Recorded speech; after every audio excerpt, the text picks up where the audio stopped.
The sound of mercy. A baby's cry stopped Jack Rowan dead in his tracks. He'd survived range wars, stampedes, and 2 winters in the Rockies, but nothing had ever frozen him like that sound. Thin, desperate, dying. Out here in the Dakota grasslands, miles from anywhere, a baby shouldn't exist. He turned his horse toward the sound, leather creaking in the terrible silence between cries. What he found changed everything. A woman collapsed in the tall grass, her dress soaked with blood and dirt, and beside her, an infant, purple-faced and screaming, wrapped in rags that had once been white. Before we continue, if you're watching from anywhere in the world, drop your city in the comments below. I want to see how far this story travels. And if you believe in second chances, hit that like button. Now, let's ride. The Dakota Territory didn't forgive mistakes. Jack Rowan had learned that truth the hard way, through years of drifting from ranch to ranch, town to town, carrying everything he owned in saddlebags and asking nothing from anyone. At 34, his face showed the sun's punishment, lines etched deep around gray eyes that had seen too much and forgotten most of it on purpose. He'd been riding toward Willow Creek for 3 days, chasing wages owed from a cattle drive that had ended badly, when the cry cut through the afternoon heat. For a long moment, he sat motionless on his bay gelding, scout, listening. The prairie wind moved through the grass with a sound like rushing water, and the sun hammered down from a sky bleached white with heat. He'd almost convinced himself he'd imagined it when the cry came again. Weaker this time, breaking into a wet, desperate cough. Jack touched his heels to Scout's flanks and rode toward the sound. The woman lay in a shallow depression where rainwater might have pooled in wetter seasons. Now it was just a bowl of cracked earth and dying grass, offering no shade and no mercy. She was young, maybe 25, with dark hair matted against her skull and a face so pale it looked like bone china about to shatter. Her dress, once blue calico, was torn at the shoulder and stained with old blood. Beside her, wrapped in what might have been a christening gown weeks ago, the baby wailed with the fury of the starving.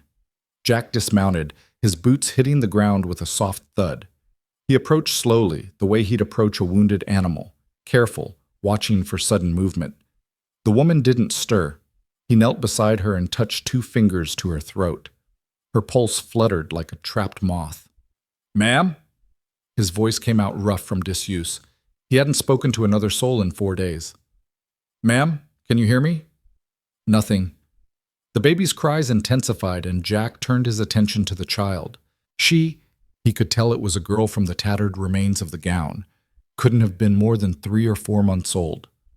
Her face was mottled red and purple, her tiny fists clenched, her mouth open in a square of pure outrage and fear. When he picked her up, she weighed almost nothing. He could feel every rib through the thin fabric. "Jesus," he whispered, then caught himself. Words didn't matter out here, only action. He unbuttoned his own shirt with one hand, pulling it off and wrapping the baby against his bare chest. She quieted slightly at the warmth, her cries subsiding to whimpers. Jack had no experience with children, had spent his whole adult life avoiding the very idea of them, but instinct told him she needed heat and food, and he had only one of those things to offer. He turned back to the woman. Her breathing was shallow, irregular.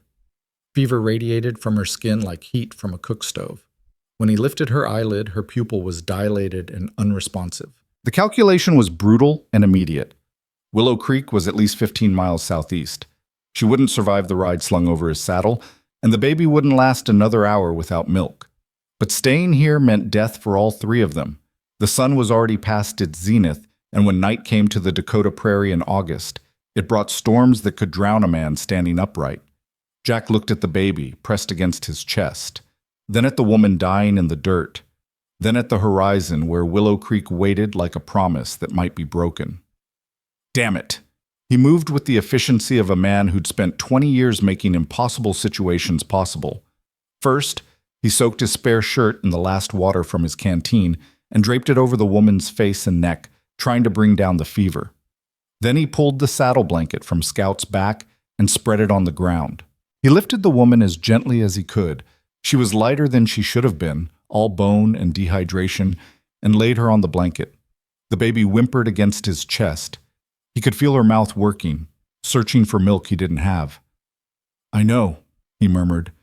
"I know. Just hold on." He fashioned a sling from his extra rope, creating a makeshift cradle that would hold the woman upright against his chest while he rode. It wasn't comfortable, but comfort didn't matter, only speed. He mounted Scout, settling the woman's limp weight against him, the baby secured between them in the wrapped shirt. The position was awkward, unbalanced, but it would have to work. "Southeast," he told Scout, as if the horse needed direction. "Fast as you can manage without killing us all." Scout's ears flicked back, then forward. The gelding had been Jack's only companion for 6 years, had carried him through blizzards and drought, and once, memorably, through a river in spring flood. If any horse could make this ride, it was Scout. They set out across the grassland at a canter that jarred Jack's teeth but ate up the miles. The sun beat down without mercy. Sweat ran down Jack's bare back, soaked into the woman's dress where it pressed against him. He could feel her heart beating, fast and thready, a desperate rhythm that seemed to be counting down. The baby cried for the first mile, then fell into an ominous silence. Jack pressed his hand against her tiny back, feeling for breath. Still there, still fighting. "Come on," he said to the woman, though she couldn't hear him. "Stay with me. Your baby needs you, whatever you're running from, whatever put you out here. She needs you to fight." The woman's head lolled against his shoulder. Up close, he could see the bruises, old ones, yellow and green, circling her upper arms like fingerprints.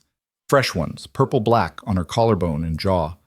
The blood on her dress wasn't from childbirth. It was too high, too scattered. Someone had hurt her badly, and she'd run. Jack's jaw tightened. He'd seen plenty of cruelty in his years drifting, had participated in some of it, when he was younger and angrier and still thought violence could solve what words couldn't. But this was different. This was a woman alone with a baby, left to die under a Dakota sun because someone had decided she didn't deserve to live. "You're going to make it," he said, and tried to believe it. "Both of you." The miles crawled past. Scout's breathing grew labored, foam flecking his shoulders. Jack eased the pace to a trot, then had to push back to a canter when the baby's breathing started to shallow out again. Every decision was impossible. Every choice meant risk.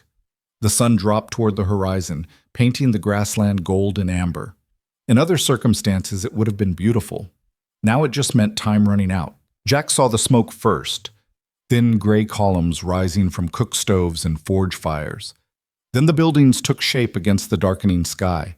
A dozen wooden structures scattered along a rutted main street, a church steeple pointing at the heavens like an accusation, corrals and water troughs, and the blessed promise of help. "Willow Creek," he told Scout, his voice hoarse. "We made it, just a little farther." He rode straight down the main street at a gallop that sent chickens scattering and dogs barking. People stopped to stare, a half-naked man on a lathered horse, carrying what looked like 2 bodies. Someone shouted. A woman screamed. "Doctor!" Jack's voice cracked across the evening air. "I need a doctor." A man in a leather apron stepped out of the blacksmith's shop, his face hard with suspicion. "What happened?" "Found them on the prairie. Woman's burning with fever. Baby's starving. Where's your doctor?" "End of the street. White house with the green shutters." The blacksmith's expression shifted from suspicion to concern. "That baby alive?" "For now." Jack didn't wait for more questions. He pushed Scout into one final gallop, pulling up in front of the White House so hard the gelding's hooves threw gravel. An older man emerged from the front door, wiping his hands on a towel. He was perhaps 60, with silver hair and the calm, measuring gaze of someone who'd seen death too many times to panic at the sight of it. "Dr. Hennessy?" "That's right." The doctor's eyes moved over the scene, the unconscious woman, the silent baby, Jack's bare, sunburned chest. "Bring them inside, quickly." Jack dismounted in a controlled fall, his legs nearly buckling after hours in the saddle. He carried the woman up the porch steps and through the door into a clean, spare room that smelled of carbolic and dried lavender. The doctor directed him to a narrow bed. "Lay her here, gently. Is the baby injured?" "I don't think so, just hungry. And I don't know how long they were out there." Jack unwrapped the baby from his shirt and passed her to the doctor. The child's silence was worse than her earlier crying. Her eyes were closed, her face slack. For a terrible moment, Jack thought they'd lost her. Then she coughed, a wet, desperate sound, and her eyes opened. Blue, he saw. Dark blue, like a sky before snow. "She's dehydrated," Dr. Hennessy said. "But she's fighting. That's good." He raised his voice toward the back of the house. "Sarah, I need you." A woman appeared in the doorway, the doctor's wife, Jack assumed, middle-aged and capable-looking, with flour on her apron and concern in her eyes. "Oh, my Lord," she breathed. "What happened?" "Found them on the prairie," Jack repeated. He was starting to shake now that the ride was over, adrenaline draining away and leaving only exhaustion. Maybe 15 miles northwest. The woman was unconscious. The baby was crying. I brought them as fast as I could. "You did right." Dr. Hennessy handed the baby to his wife. "Sarah, she needs goat's milk, warmed and just a little at first. Her stomach won't handle much. Use the eyedropper."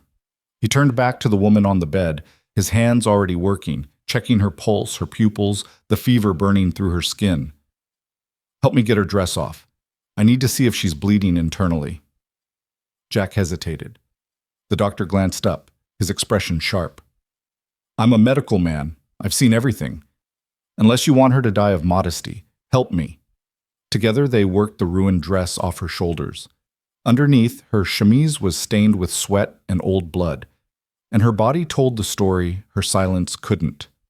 Bruises everywhere, ribs, back, arms, thighs, a pattern of violence that made Jack's hands shake with something darker than exhaustion. "Someone did this to her," Dr. Hennessy said quietly. It wasn't a question. "Yes. Recently. Some of it. The bruises on her face and arms are fresh, maybe 3-4 days old." The doctor nodded, his mouth tight. He examined her carefully, professionally, checking for broken bones and internal bleeding. When he pulled back the chemise to expose her ribs, Jack saw the boot-shaped bruise on her left side and had to look away. "Bastard," he muttered. "Language," Dr. Hennessy said automatically, but there was no heat in it. "Though I agree with the sentiment," he covered her again, preserving what dignity he could. "She's severely dehydrated and the fever's dangerous, but I don't think anything's broken. The bleeding on her dress is mostly from superficial cuts. If we can bring the fever down and get fluids into her, she has a chance." "And the baby?" "Same. If Sarah can get milk into her and keep her warm, she'll pull through. They're both fighters, or they wouldn't have lasted this long." Jack sagged against the wall, feeling the full weight of the day settle onto his shoulders. His legs trembled. His chest felt tight. He realized distantly that he'd been holding his breath for hours. "You should sit down," Dr. Hennessy said, not unkindly. "Before you fall down." "I'm fine." "You're not. You're sunburned, dehydrated, and in shock. When's the last time you ate?" Jack tried to remember. Yesterday? The day before? Time had gotten strange out on the prairie. "That's what I thought." The doctor pointed to a chair. "Sit. Sarah will bring you water and food. You're no good to anyone if you collapse." Jack wanted to argue, but his body betrayed him. His knees buckled, and he sank into the chair more than sat in it. Dr. Hennessy moved to a cabinet and returned with a glass of water. Jack drank it in 3 long swallows, the coolness shocking against his parched throat. "Thank you," he managed. "Don't thank me yet. We're not out of the woods." The doctor turned back to his patient, washing her face and arms with cool water, trying to coax the fever down. "Do you know her name?" "No. I just found them." "No belongings? No papers?" "Nothing.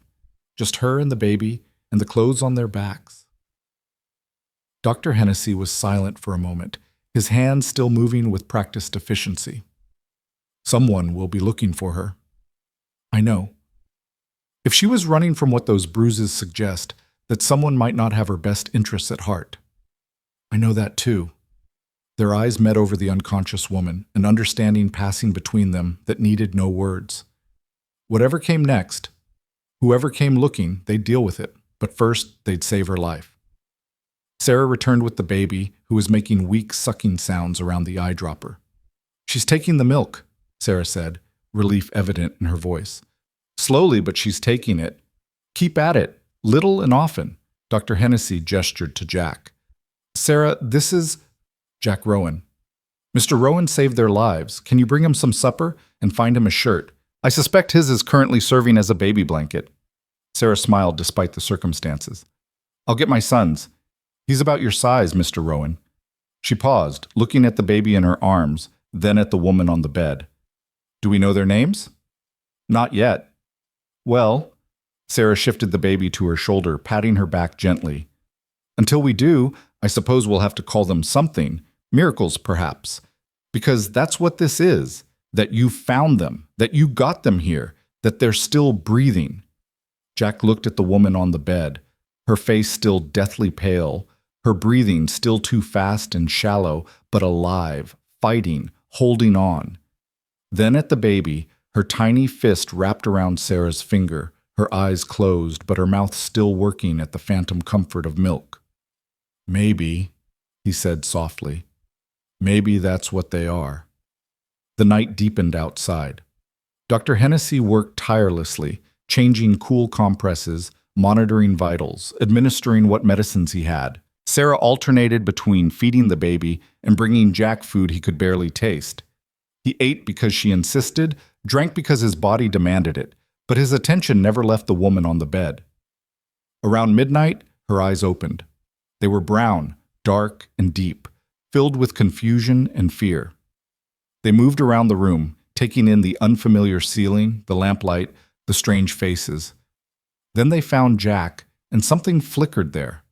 Recognition? No, something else, assessment perhaps, the calculation of whether he was threat or salvation. You're safe, Jack said, before the doctor could speak. He didn't know why those were the first words he chose, only that they felt necessary. You're in Willow Creek. This is Dr. Hennessy. You've been very sick, but you're safe now. Her lips moved, but no sound came out. Dr. Hennessy was already there, lifting her head, bringing a cup of water to her mouth. Slowly, he murmured. Just sips. She drank, her throat working, and some color returned to her face. When she spoke, her voice was barely a whisper, rough with disuse and fever. My baby. She's fine, Sarah said immediately, moving into view with the infant cradled against her chest. She's fed and warm and sleeping. See? The woman's eyes filled with tears. She reached out with a trembling hand, touching the baby's head with infinite gentleness. The relief on her face was so profound it hurt to witness. Thank you, she whispered. Thank you. Don't thank us yet, Dr. Hennessy said. You're still very weak. Can you tell us your name? The woman's gaze shifted, moving from the doctor to Sarah to Jack. Something shuddered in her expression, a wall going up behind her eyes. When she spoke again, her voice was stronger, but careful. Elena, my name is Elena Marsh, and my daughter is Mia. Elena, Dr. Hennessy nodded. I'm going to ask you some questions, and I need you to be honest with me. Can you do that? Pause, then, barely perceptibly, a nod. How did you end up on the prairie? Were you traveling? Did your wagon break down? I was walking. Walking? From where? Another pause, longer this time. Jack could see the calculation happening, the weighing of truth against consequence. From hell, Elena said finally, and there was such flat certainty in her voice that no one questioned it. I was walking from hell, and I didn't think I'd make it out alive. The room fell silent except for the baby's soft breathing and the tick of the clock on the mantel. Dr. Hennessy exchanged a glance with his wife, then with Jack. Well, the doctor said carefully, you made it. And you're going to keep making it because we're going to help you get strong again. All right? Why? The question was sharp, suspicious. You don't know me. Don't have to. This came from Jack, surprising himself. All three of them looked at him. He met Elena's gaze steadily. Out here, you help people who need helping. That's all there is to it. And if someone comes looking for me? The question hung in the air like smoke. Jack straightened in his chair, something hardening in his chest. Then they'll have to go through us first. Elena stared at him for a long moment, those dark eyes searching his face for the lie, the ulterior motive, the betrayal she'd clearly learned to expect. Whatever she saw there must have satisfied something because she closed her eyes and let her head fall back against the pillow. My husband, she whispered. His name is Robert Marsh. If he comes here, you have to promise me something." "What?" "Don't let him take Mia. No matter what he says. No matter what papers he has. Don't let him take my daughter." The desperation in her voice made the hair on Jack's neck stand up. He looked at the baby sleeping peacefully in Sarah's arms, then at the battered woman on the bed, and felt something click into place inside him, a decision made before he'd even realized he was making it. "I promise," he said. "He won't touch her." Elena's eyes opened again, searching his face one more time. Then, seemingly satisfied, she let herself drift back into fevered sleep. Dr. Hennessy stood gesturing for Jack to follow him into the hallway. When they were out of Elena's earshot, the doctor spoke quietly. "You shouldn't make promises you can't keep." "I intend to keep it." "A husband has legal rights. If this Robert Marsh shows up with a marriage certificate and demands his wife and child, there's not much we can do to stop him." "Then we'll find something to do," Jack said flatly. "You saw those bruises. You know what he did to her." "I suspect. But suspicion isn't evidence, and evidence isn't always enough. The law favors men like him." "Then the law's wrong." But Hennessy smiled without humor. "Welcome to the Dakota territory, Mr. Rowan, where the law is often wrong, and good intentions get people killed." He clapped Jack on the shoulder, his grip surprisingly strong. "But I respect your conviction, and for what it's worth, if he does show up, I'll stand with you. Sarah, too. We don't hold with wife-beaters, legal rights, or no." "Thank you." "Don't thank me yet. Get some rest. Tomorrow we'll figure out what to do next." But Jack knew sleep wouldn't come easy. He returned to the room, settling back into the chair, and watched Elena and Mia through the long hours of the night. Outside, the prairie wind whispered against the windows, carrying with it the scent of sage and distance, and all the danger that was surely coming their way. He'd made a promise. Now he'd have to figure out how to keep it. The first light of dawn was breaking over Willow Creek when Elena's fever finally broke, her breathing easing into something closer to natural sleep.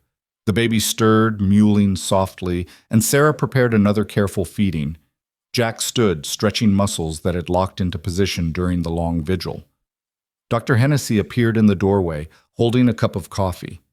He offered it to Jack without a word. Jack took it gratefully, letting the heat seep into his hands. "She'll live," the doctor said. "They both will, thanks to you." "I just brought them in." "You did more than that. You gave them a chance." Hennessy paused, considering his next words carefully. "What are your plans now, Mr. Rowan? I assume you were passing through when you found them?" Jack had been asking himself the same question all night. He'd been riding toward Willow Creek to collect wages and move on, the pattern of his entire adult life. Never staying, never settling, never letting anyone or anything become important enough to lose. But something had changed out there on the prairie. Maybe it was the weight of that baby against his chest, or the trust in Elena's eyes when he'd promised to protect her daughter. Maybe it was just that he'd spent 20 years running from everything, and he was tired. "I'm staying," he heard himself say, "at least until they're on their feet." And then? Jack looked at Elena sleeping peacefully for the first time in probably weeks, at the baby content in Sarah's arms, at the life he'd saved without meaning to and couldn't quite bring himself to walk away from. "I don't know," he admitted. "But I made a promise, and I keep my promises." Dr. Hennessy nodded slowly, a smile tugging at the corner of his mouth. "Well then, I suppose we'd better prepare for whatever comes next." Outside, the prairie wind shifted, carrying with it the distant sound of hoofbeats and the scent of dust and leather and coming trouble. Jack set down his coffee cup and moved to the window, his hand resting unconsciously on the grip of the Colt at his hip. Whatever was coming, he'd be ready. He'd promised. The hoofbeats Jack heard that dawn didn't belong to Robert Marsh, not yet. They belonged to the ranch hands from the Circle K, riding into town for supplies and gossip, their laughter carrying through the morning air like it always did. But Jack's hand didn't leave his gun until they'd passed, and the tension in his shoulders didn't ease even then. Elena slept through the morning, her body finally claiming the rest it desperately needed. Mia woke every few hours, hungry and increasingly vocal about it, and Sarah Hennessy moved through the house with the practiced efficiency of a woman who'd raised 4 children of her own. She showed Jack how to hold the baby properly, how to support her head, how to test the milk temperature against his wrist. "You're a natural," Sarah said, watching him feed Mia with the eyedropper, his large hand surprisingly gentle around the tiny glass tube. "Don't know about that." But he didn't pull away when Mia's fingers wrapped around his thumb, holding on with surprising strength for something so small. "Children know," Sarah said. "They know who's safe and who isn't. She trusts you." Jack looked down at the baby, at those dark blue eyes watching him with what might have been curiosity or might have been infant wisdom. He'd never thought about children, had actively avoided thinking about them. They represented permanence, responsibility, all the things he'd spent his life refusing. But holding Mia, feeling the weight of her absolute dependence, something shifted in his chest that he didn't have words for. Dr. Hennessy appeared in the doorway, his medical bag in hand. "I need to make rounds. Old Mrs. Patterson's rheumatism is acting up, and the Miller boy broke his arm yesterday trying to ride that demon horse of his." He paused, looking at Jack. "You'll stay with them?" "I will." "Good. Don't let her get out of bed no matter what she says. Her body's been through hell and needs time to heal." He lowered his voice. "And if anyone comes asking questions about strangers in town, you don't know anything. Understood?"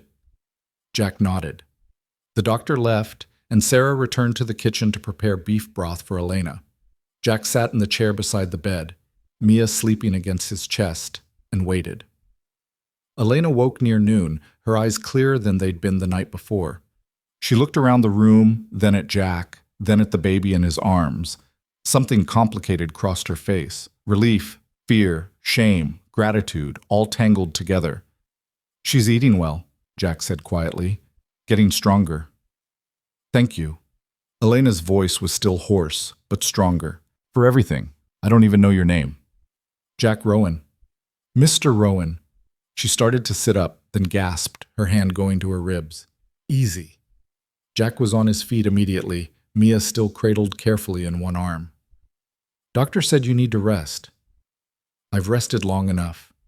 But she stayed where she was, her face pale with pain. "How long have I been here?" "About 18 hours. You collapsed yesterday afternoon. I found you on the prairie and brought you in." Elena's eyes searched his face, looking for something. "Why?" The question caught him off guard. "Why what? Why did you stop? Why did you help us? Men don't—" She trailed off, looking away. "Men don't help, not without wanting something." Jack heard the history in those words, the education Robert Marsh had provided. He chose his next words carefully. "I heard your baby crying, that's all. I heard her, and I couldn't ride past. Most men would have. Maybe, but I'm not most men."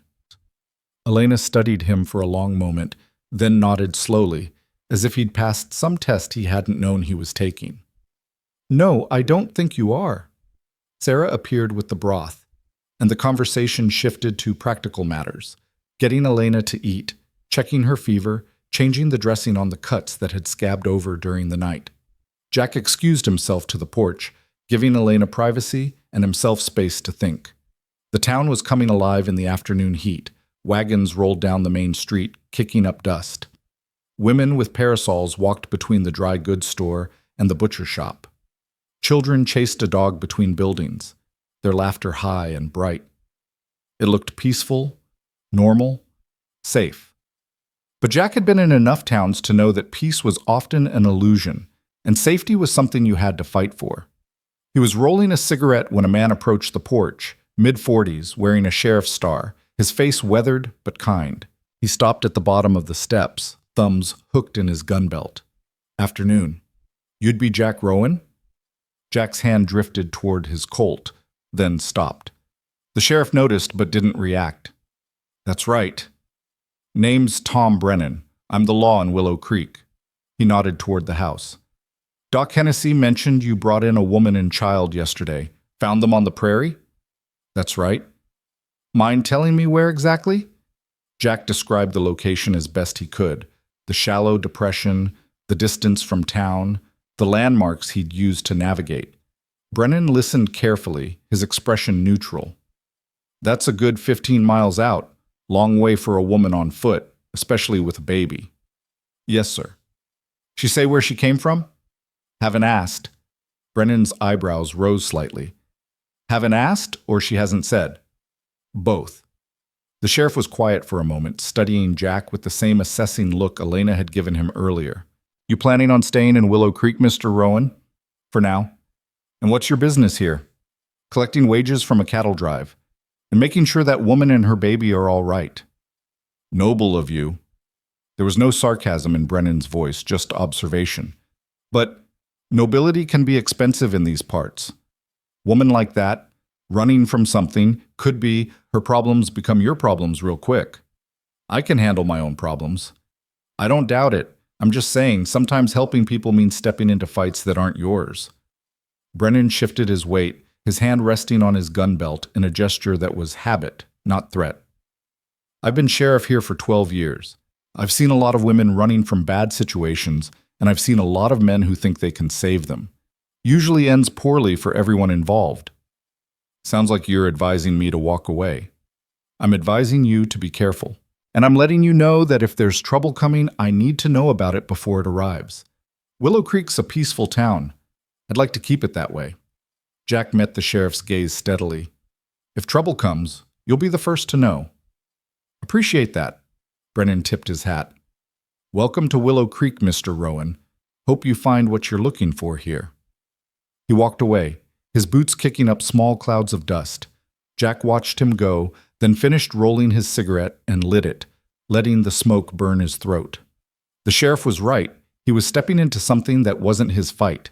The smart thing would be to collect his wages, make sure Elena was settled, and ride on before Robert Marsh showed up. But when had he ever done the smart thing? Inside, he found Elena awake and sitting up, Mia nursing from a bottle Sarah had prepared. The sight stopped him in the doorway, mother and child. The most natural thing in the world, except for the bruises still darkening Elena's skin and the wariness in her eyes. Sheriff came by, Jack said. Elena's head snapped up, fear flooding her expression. What did you tell him? Just that I found you on the prairie. Nothing else. Did he ask about Robert? Didn't mention any names, just wanted to know if there was trouble coming to his town.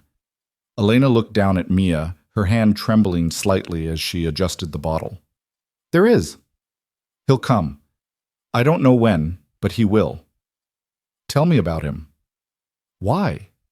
So you can judge me for marrying him? For staying as long as I did? So I know what we're dealing with when he shows up. The we hung in the air between them. Elena's eyes filled with tears she refused to let fall. You don't owe me anything, Mr. Rowan. You saved our lives. That's enough. You should go before he gets here. Not planning on it. Why not? The question came out almost angry. You don't know me. You don't know what I've done, I know you walked 15 miles across open prairie with a baby and whatever injuries he gave you, trying to get away from a man who beats you. I know you collapsed from fever and dehydration, but somehow kept your daughter alive. I know you're the bravest damn woman I've ever met, and I'm not leaving you to face him alone. Elena stared at him, tears finally spilling over. He'll kill you. If you get between him and what he thinks belongs to him, he'll kill you. He can try. This isn't a game, Mr. Rowan. He's not like other men. He's educated, wealthy, connected. He has friends in the territorial government. He has lawyers. And when he wants something, he gets it, no matter who he has to destroy. Jack pulled a chair close to the bed and sat down, meeting Elena's eyes directly. Then tell me everything. If I'm going to fight him, I need to know what I'm fighting. Elena was quiet for a long moment, her hand moving in slow circles over Mia's back. When she spoke, her voice was soft, almost detached, as if she were talking about someone else's life. I met Robert in St. Louis 3 years ago. I was working as a seamstress, living in a boarding house with 6 other girls. He came into the shop where I worked, looking for someone to alter his suits. He was handsome, educated, charming.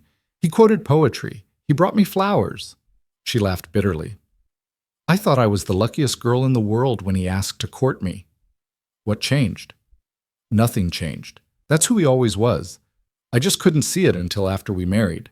The charm was real, but it was a tool, a way to get what he wanted, and what he wanted was something he could own, control, shape into whatever he needed for his political ambitions. She shifted Mia to her shoulder, patting her back gently until the baby burped. The mundane gesture somehow made the story more terrible. The first time he hit me was 2 weeks after the wedding. I disagreed with him about something. I don't even remember what. He apologized afterward, cried, swore it would never happen again. So I forgave him. And then it happened again. And again, each time he'd apologize. Each time I'd forgive him because I didn't know what else to do. Where would I go? I had no family, no money. And he was so careful. The bruises were always where my clothes would cover them. To everyone else, we were the perfect couple. Jack felt his jaw tighten but stayed silent, letting her talk. When I got pregnant with Mia, I thought maybe it would get better.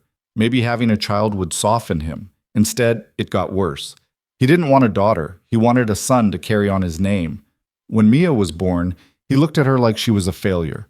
My failure. Her voice broke. And the beatings got worse. More frequent, more violent. I started planning to leave, hiding money, gathering what I'd need, and then 2 weeks ago I finally ran. What made you run then? Elena's face went hard, her eyes distant. He came home drunk and angry because some business deal had fallen through. He blamed me, said I'd embarrassed him at some social function, made him look weak. He beat me worse than he ever had before. And when Mia started crying, She stopped, her whole body trembling. Jack waited, his hands clenched into fists. He picked her up and threw her. My 4-month-old baby, and he threw her across the room like she was nothing. Elena's voice dropped to a whisper. She hit the wall. I thought she was dead, but she cried, and I knew if I didn't get her away from him that night, he would kill her. Maybe not that night, but eventually. So I waited until he passed out, and I took what little money I'd hidden, and I ran. How did you end up on the prairie? I got as far as the town of Deedridge, about 20 miles east of here. I was trying to buy a stagecoach ticket when someone recognized me. Robert had put out a notice offering a reward for information. The man who recognized me, he sent a telegram. Robert came with 3 of his men. They found me at the boarding house where I was staying. I barely got out the back window. I ran into the grassland because there was nowhere else to go, and I kept running until I couldn't run anymore. Jack stood, pacing to the window, trying to control the rage building in his chest.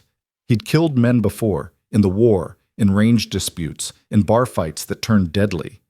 But he'd never wanted to kill someone like he wanted to kill Robert Marsh right now. Where is he now? Jack asked, his voice carefully controlled. I don't know, but he won't stop looking. He'll see it as a matter of pride. And when he finds me, if he finds you, he'll have to go through me. You keep saying that like it matters, like one man can stop him. Jack turned from the window, and whatever Elena saw in his face made her breath catch. I'm not just one man, Mrs. Marsh. I'm one man who's decided you and your daughter are worth protecting. And I've been underestimated my whole life, usually by men like your husband. It never ends well for them. A knock at the door interrupted them. Sarah poked her head in, her expression troubled. Jack, there's a man at the door asking about a missing woman and child. Says his wife ran away and he's been tracking her across the territory. Elena went white. Oh God, he's here. Stay calm, Jack said. He looked at Sarah. Keep them in here. Lock the door. Don't open it unless it's me or the doctor. What are you going to do? Have a conversation. Jack walked through the house with measured steps, letting his anger settle into something cold and focused. He opened the front door and stepped onto the porch, closing it behind him. The man standing in the street was exactly what Jack expected. Mid-30s, well-dressed in a tailored suit despite the heat, his face handsome in a way that probably made him popular with women who didn't know better. 2 men flanked him, both armed, both with the hard look of hired muscle. Good afternoon, the man said, his voice smooth and cultured. I'm looking for Dr. Hennessy. I understand he may have treated a woman and infant who arrived yesterday. Doctor's making rounds, won't be back till evening. I see. And you are? Nobody who matters to you. The man's smile didn't waver, but something cold flickered in his eyes. I appreciate discretion, Mr. Rowan. Mr. Rowan. I'm Robert Marsh. I'm looking for my wife, Elena, and our daughter. I have reason to believe they may have passed through this town. Have you seen them? Jack leaned against the porch rail, his hand casually near his gun. What makes you think they'd be here? A witness in Deedridge reported seeing a woman matching Elena's description heading west with an infant. This is the nearest settlement in that direction. Simple logic. Robert's tone was patient, reasonable, the voice of a man explaining something obvious to someone slow. She's been ill, mentally unwell. She ran away from home without her medicine. I'm very worried about her and the baby. That's so. It is. Elena has always been fragile. The birth was difficult, and afterward, well, she hasn't been herself. I've been searching for nearly 2 weeks now. You can imagine my concern. Jack could see the performance for what it was, the worried husband, reasonable and sympathetic, making sure any witnesses would remember him as the victim. It was practiced, polished, probably used before. If I see a woman and baby, I'll let the sheriff know, Jack said. I'd appreciate if you let me know directly. I'm staying at the hotel. Robert pulled a card from his pocket and held it out. When Jack didn't move to take it, he laid it on the porch rail. There's a substantial reward for information leading to their safe return. $500. Generous. My family is everything to me, Mr. Rowan. I just want them home safe. I'm sure you do. Something in Jack's tone made Robert's eyes narrow slightly, the mask slipping just enough to show what lived underneath. You seem skeptical of my concern. Seem that way? If you know something about my wife's whereabouts and you're withholding that information, I should inform you that's a crime. Interfering with a husband's legal rights to his family is a serious matter. So is beating a woman unconscious and throwing a baby against a wall. The words hung in the air like gun smoke. Robert's expression went very still, very cold. His two men shifted, hands moving toward their guns. That's quite an accusation, Robert said softly. Do you have proof of such claims? Don't need proof to know what kind of man I'm looking at. And what kind is that? The kind who hides behind law and money and hired guns because without them, you're nothing. The kind who thinks owning a marriage certificate means owning a person. The kind who beats women and babies and calls it discipline. Robert's smile was gone now, replaced by something ugly. You're making a very serious mistake, Mr. Rowan. Wouldn't be my first. I have friends in the territorial government. I have lawyers. I have resources you can't imagine. If you're sheltering my wife, I will have you arrested and prosecuted to the fullest extent of the law. You're welcome to try. This isn't a game. Elena is my legal wife. The child is my legal daughter. You have no right to keep them from me. Funny thing about rights, Jack said. Sometimes they run up against what's decent and what's right, and the law doesn't always come out on top.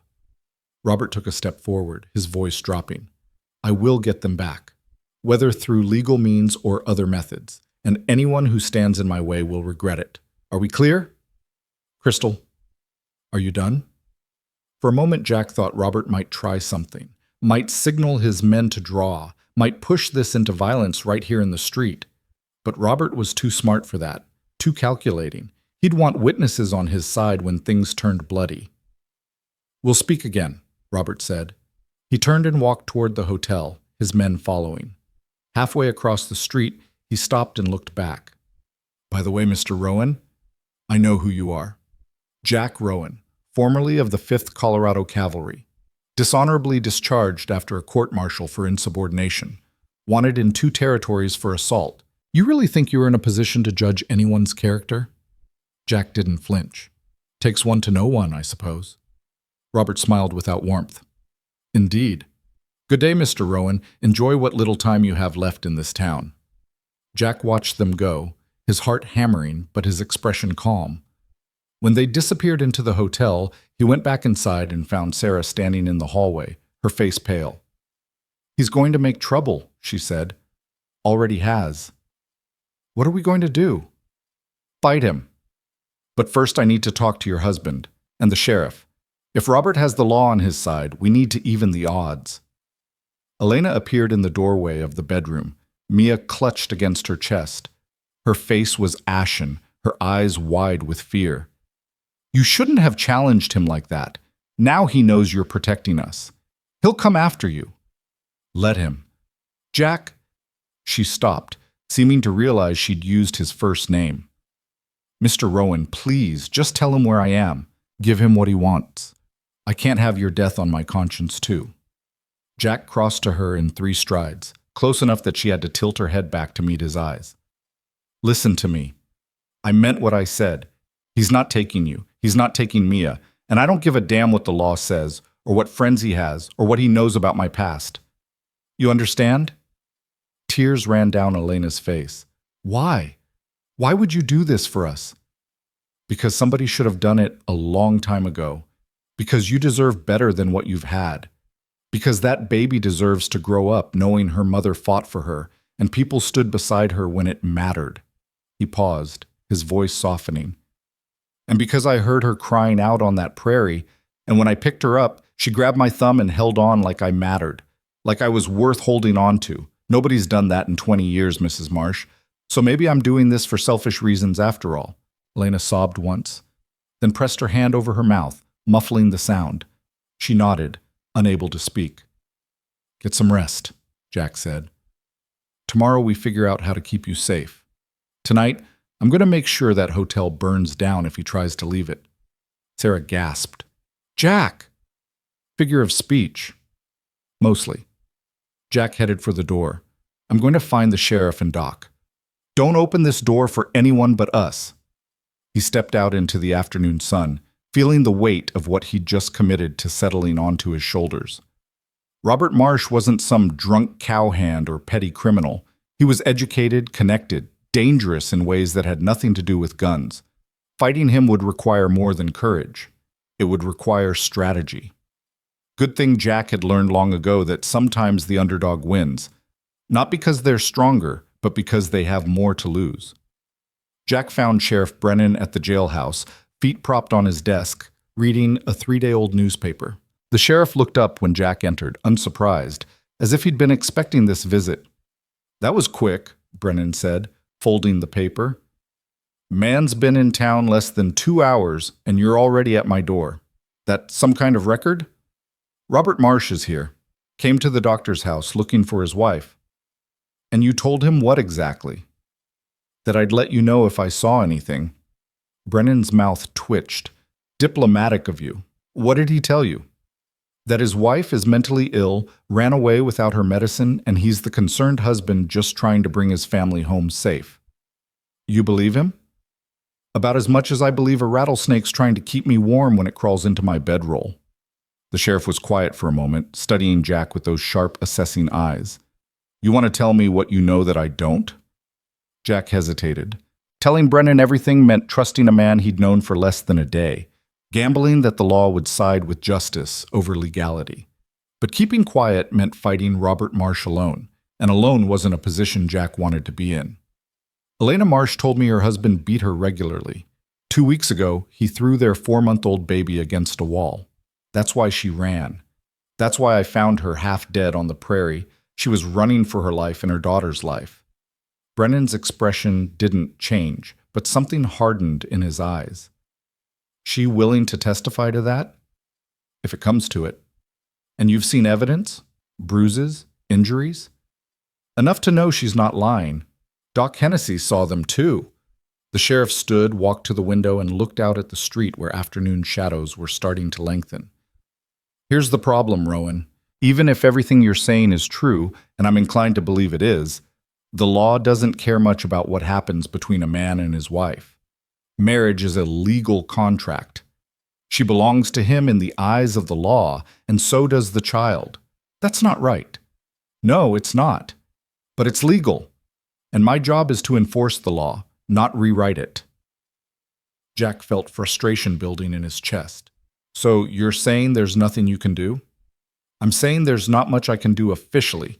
If he shows up with a court order demanding his wife and child, I have to enforce it. That's the job. Brennan turned from the window and his expression was grim. Unofficially? I've seen my share of wife beaters. I've buried 2 women in this county who died from their husband's discipline. If Elena Marsh says she's in danger, I believe her, but belief doesn't change the law. Then what good are you? The words came out sharper than Jack intended. Brennan didn't take offense, just smiled without humor. The good I am is this: I enforce the law fairly, which means if Robert Marsh steps out of line even a little, I come down on him like the wrath of heaven. And it means if you do something that might technically be illegal but serves justice, I might be slow to notice. Understand? Jack understood perfectly. The sheriff was offering him room to maneuver, as long as he didn't force Brennan to choose between his conscience and his badge. I understand. Thank you. Don't thank me yet. Marsh mentioned he has friends in the territorial government. If he's connected as he claims, he could have a court order here within days, and when that happens, my hands are tied. Brennan paused. Unless there's another legal option we haven't considered. Like what? Well, the sheriff leaned against his desk, arms crossed. Husband has legal claim to his wife and child. But if she wasn't his wife anymore, that claim disappears. Divorce? Rare but possible. Takes time, though, and money for lawyers. Time we probably don't have. Then what are you suggesting? Brennan met Jack's eyes directly. If Elena Marsh was married to someone else, Robert Marsh's legal claim ends. Can't claim a wife who isn't your wife. The implication hit Jack like a punch. You're suggesting I marry her? I'm suggesting it's an option. Probably the only legal option that protects her and the child from him. Brennan held up a hand before Jack could respond. I know it's drastic. I know you barely know the woman. But if Marsh gets a court order, this might be the only way to stop him legally. Jack's mind reeled. Marriage.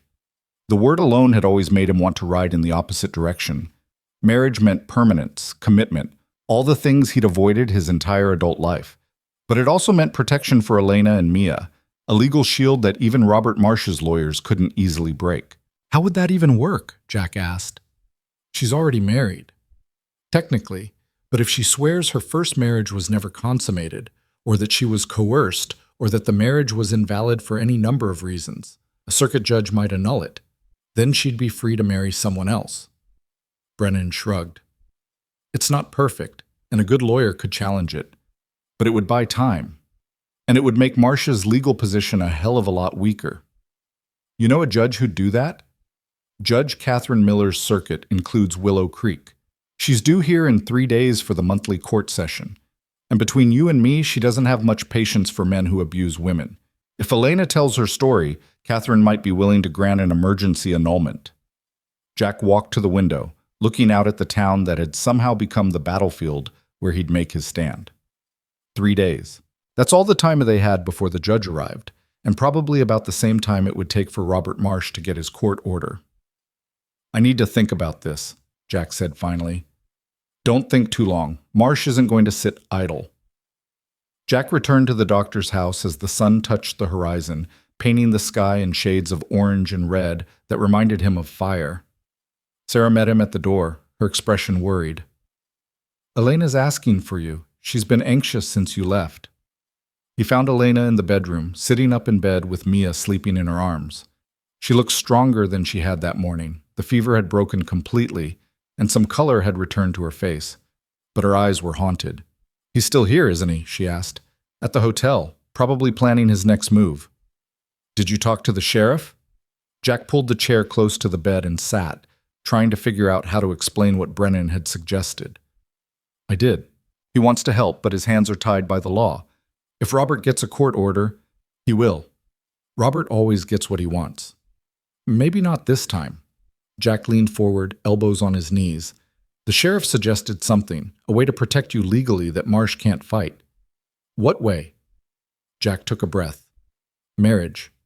If you were married to someone else, Robert's legal claim to you would end. He couldn't force you back.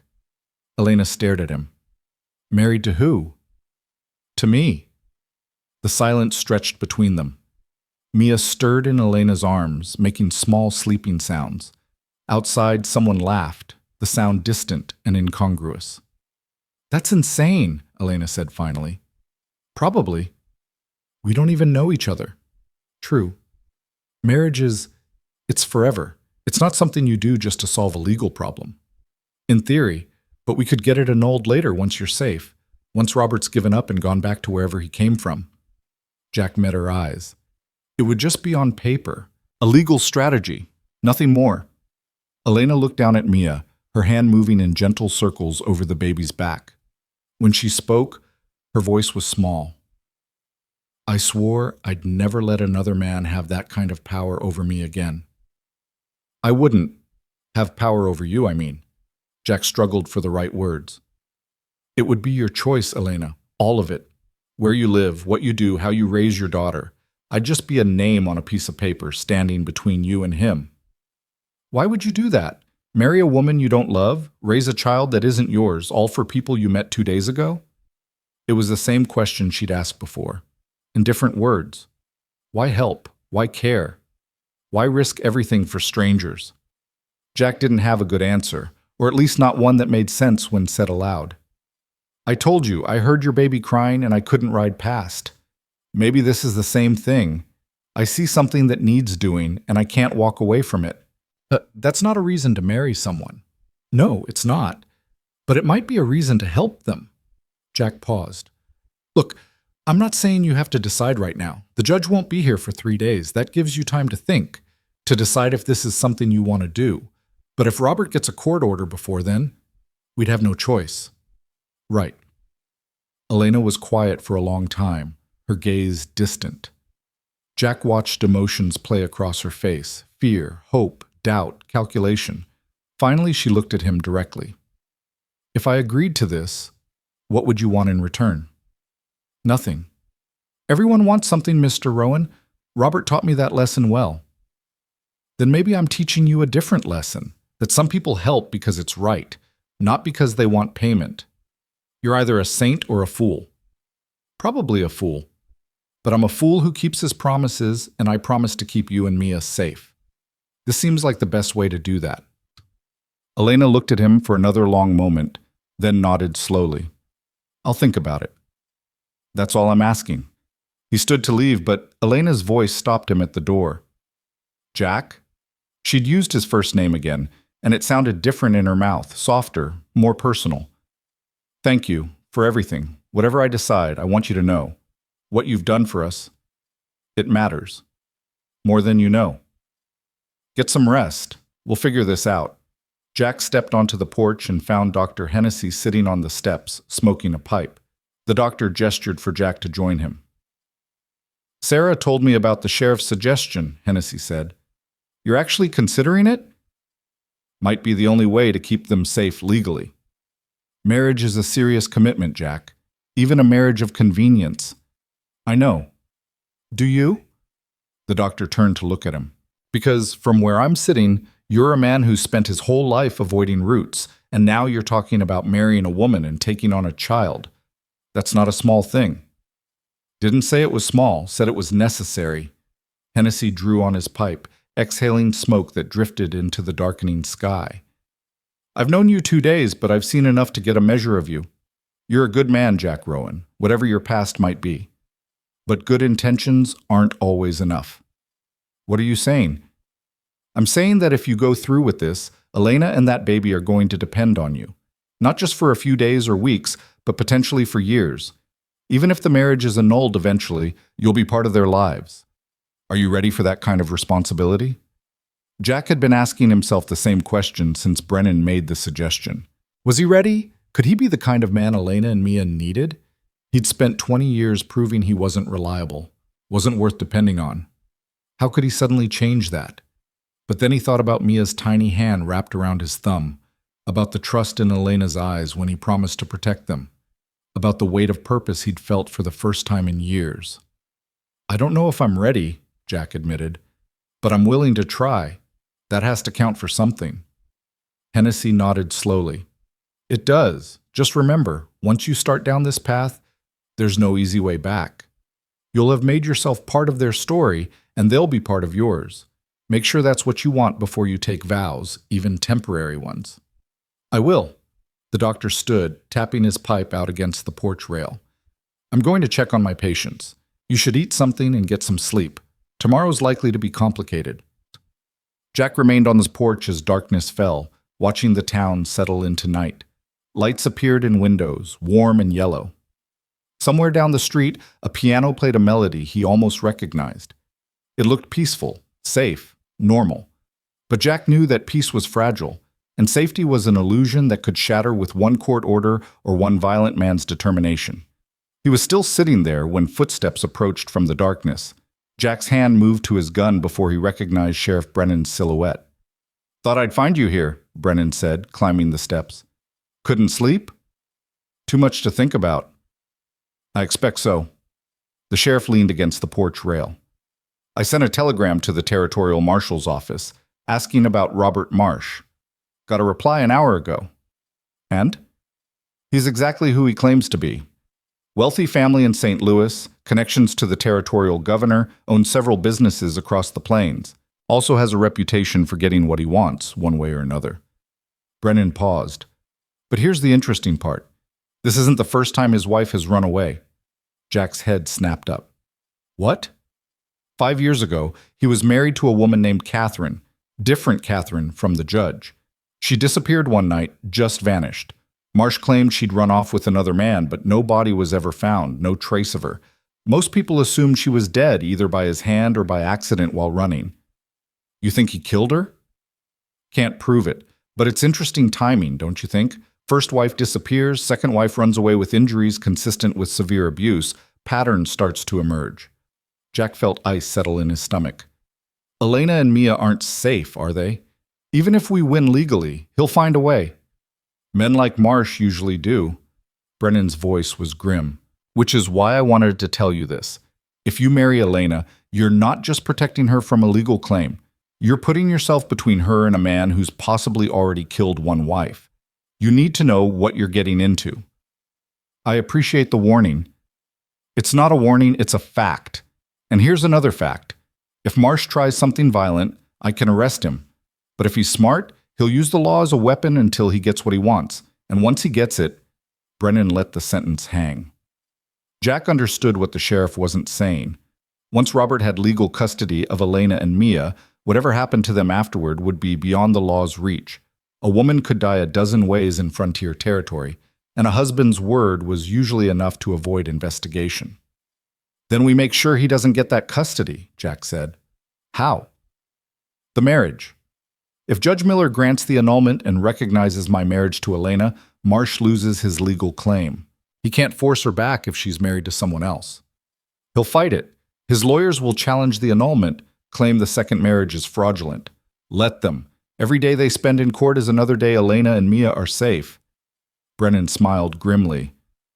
"You're thinking like a tactician. Good. You'll need that." He pushed off from the rail. "Judge Miller arrives in 3 days. I'll make sure she hears Elena's case first thing. In the meantime, keep them safe and keep Marsh at a distance. Don't give him any excuse to claim you've kidnapped his wife or interfered with his rights." "What about his men? The 2 who came with him?" "I've been asking around. They're hired guns out of Denver, professional muscle. As long as Marsh is paying them, they'll do whatever he says. But they're smart enough not to start trouble with a lawman watching. Probably." Jack didn't like the uncertainty in that last word. "You think they'll try something?" "If Marsh gets desperate enough, yes. Men like him don't handle rejection well, especially when it's public. Elena running away, you protecting her, the whole town knowing his business, that's humiliation. And humiliated men do stupid, violent things." After Brennan left, Jack finally went inside and accepted the plate of food Sarah had kept warm for him. He ate mechanically, tasting nothing, his mind working through scenarios and possibilities. 3 days until the judge arrived. 3 days to keep Elena and Mia safe while convincing Elena that marriage, even a marriage of convenience, was worth the risk. He was washing his plate when Elena appeared in the doorway, wrapped in a shawl Sarah had lent her. She looked tired but determined. "Can't sleep either?" Jack asked. "Every time I close my eyes, I see him. Robert. His face when he's angry, his hands around my throat, the look in his eyes when he threw Mia." She hugged the shawl tighter. "I keep thinking he's going to break through that door and finish what he started. He won't get past me." "You can't stay awake forever, Jack." "No, but I can stay awake tonight." Elena was quiet for a moment, then moved to the table and sat down. "I've been thinking about your proposal. The marriage." Jack set down the plate and turned to face her. "And?" "I want to understand what it would mean, not just legally, but practically. If we did this, if I agreed, what would you expect from me?" Nothing you aren't willing to give. That's not an answer. Jack pulled out a chair and sat across from her, trying to find words for something he'd never had to explain before. I'm not your husband, Elena, not in any real sense. If we do this, it's a legal arrangement to keep you safe. You'd have your own life, make your own choices. I wouldn't expect you to... He paused, searching for delicate phrasing. To be a wife in any traditional sense. And Mia? I'd protect her like she was my own. But you're her mother. You make the decisions about how she's raised, what she's taught, all of it. I'd just be there to keep her safe. From Robert. From anyone who tried to hurt her. Elena's eyes filled with tears. And when it's over? When Robert gives up or the annulment is final and we can separate, would you resent me? Would you feel like I'd used you? No. How can you be so sure? Because I'm walking into this with my eyes open. I know what it is and what it isn't, and if it helps keep you and Mia alive, that's enough. Elena wiped at her eyes with the shawl. You're a strange man, Jack Rowan. I don't know if I've ever met anyone like you. Is that good or bad? I haven't decided yet. She managed a small smile. But I think I want to do this. The marriage.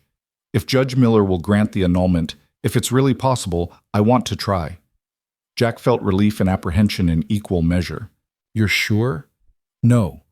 But I'm sure I don't want to go back to Robert, and I'm sure you're the only person who's offered to help without asking for something in return.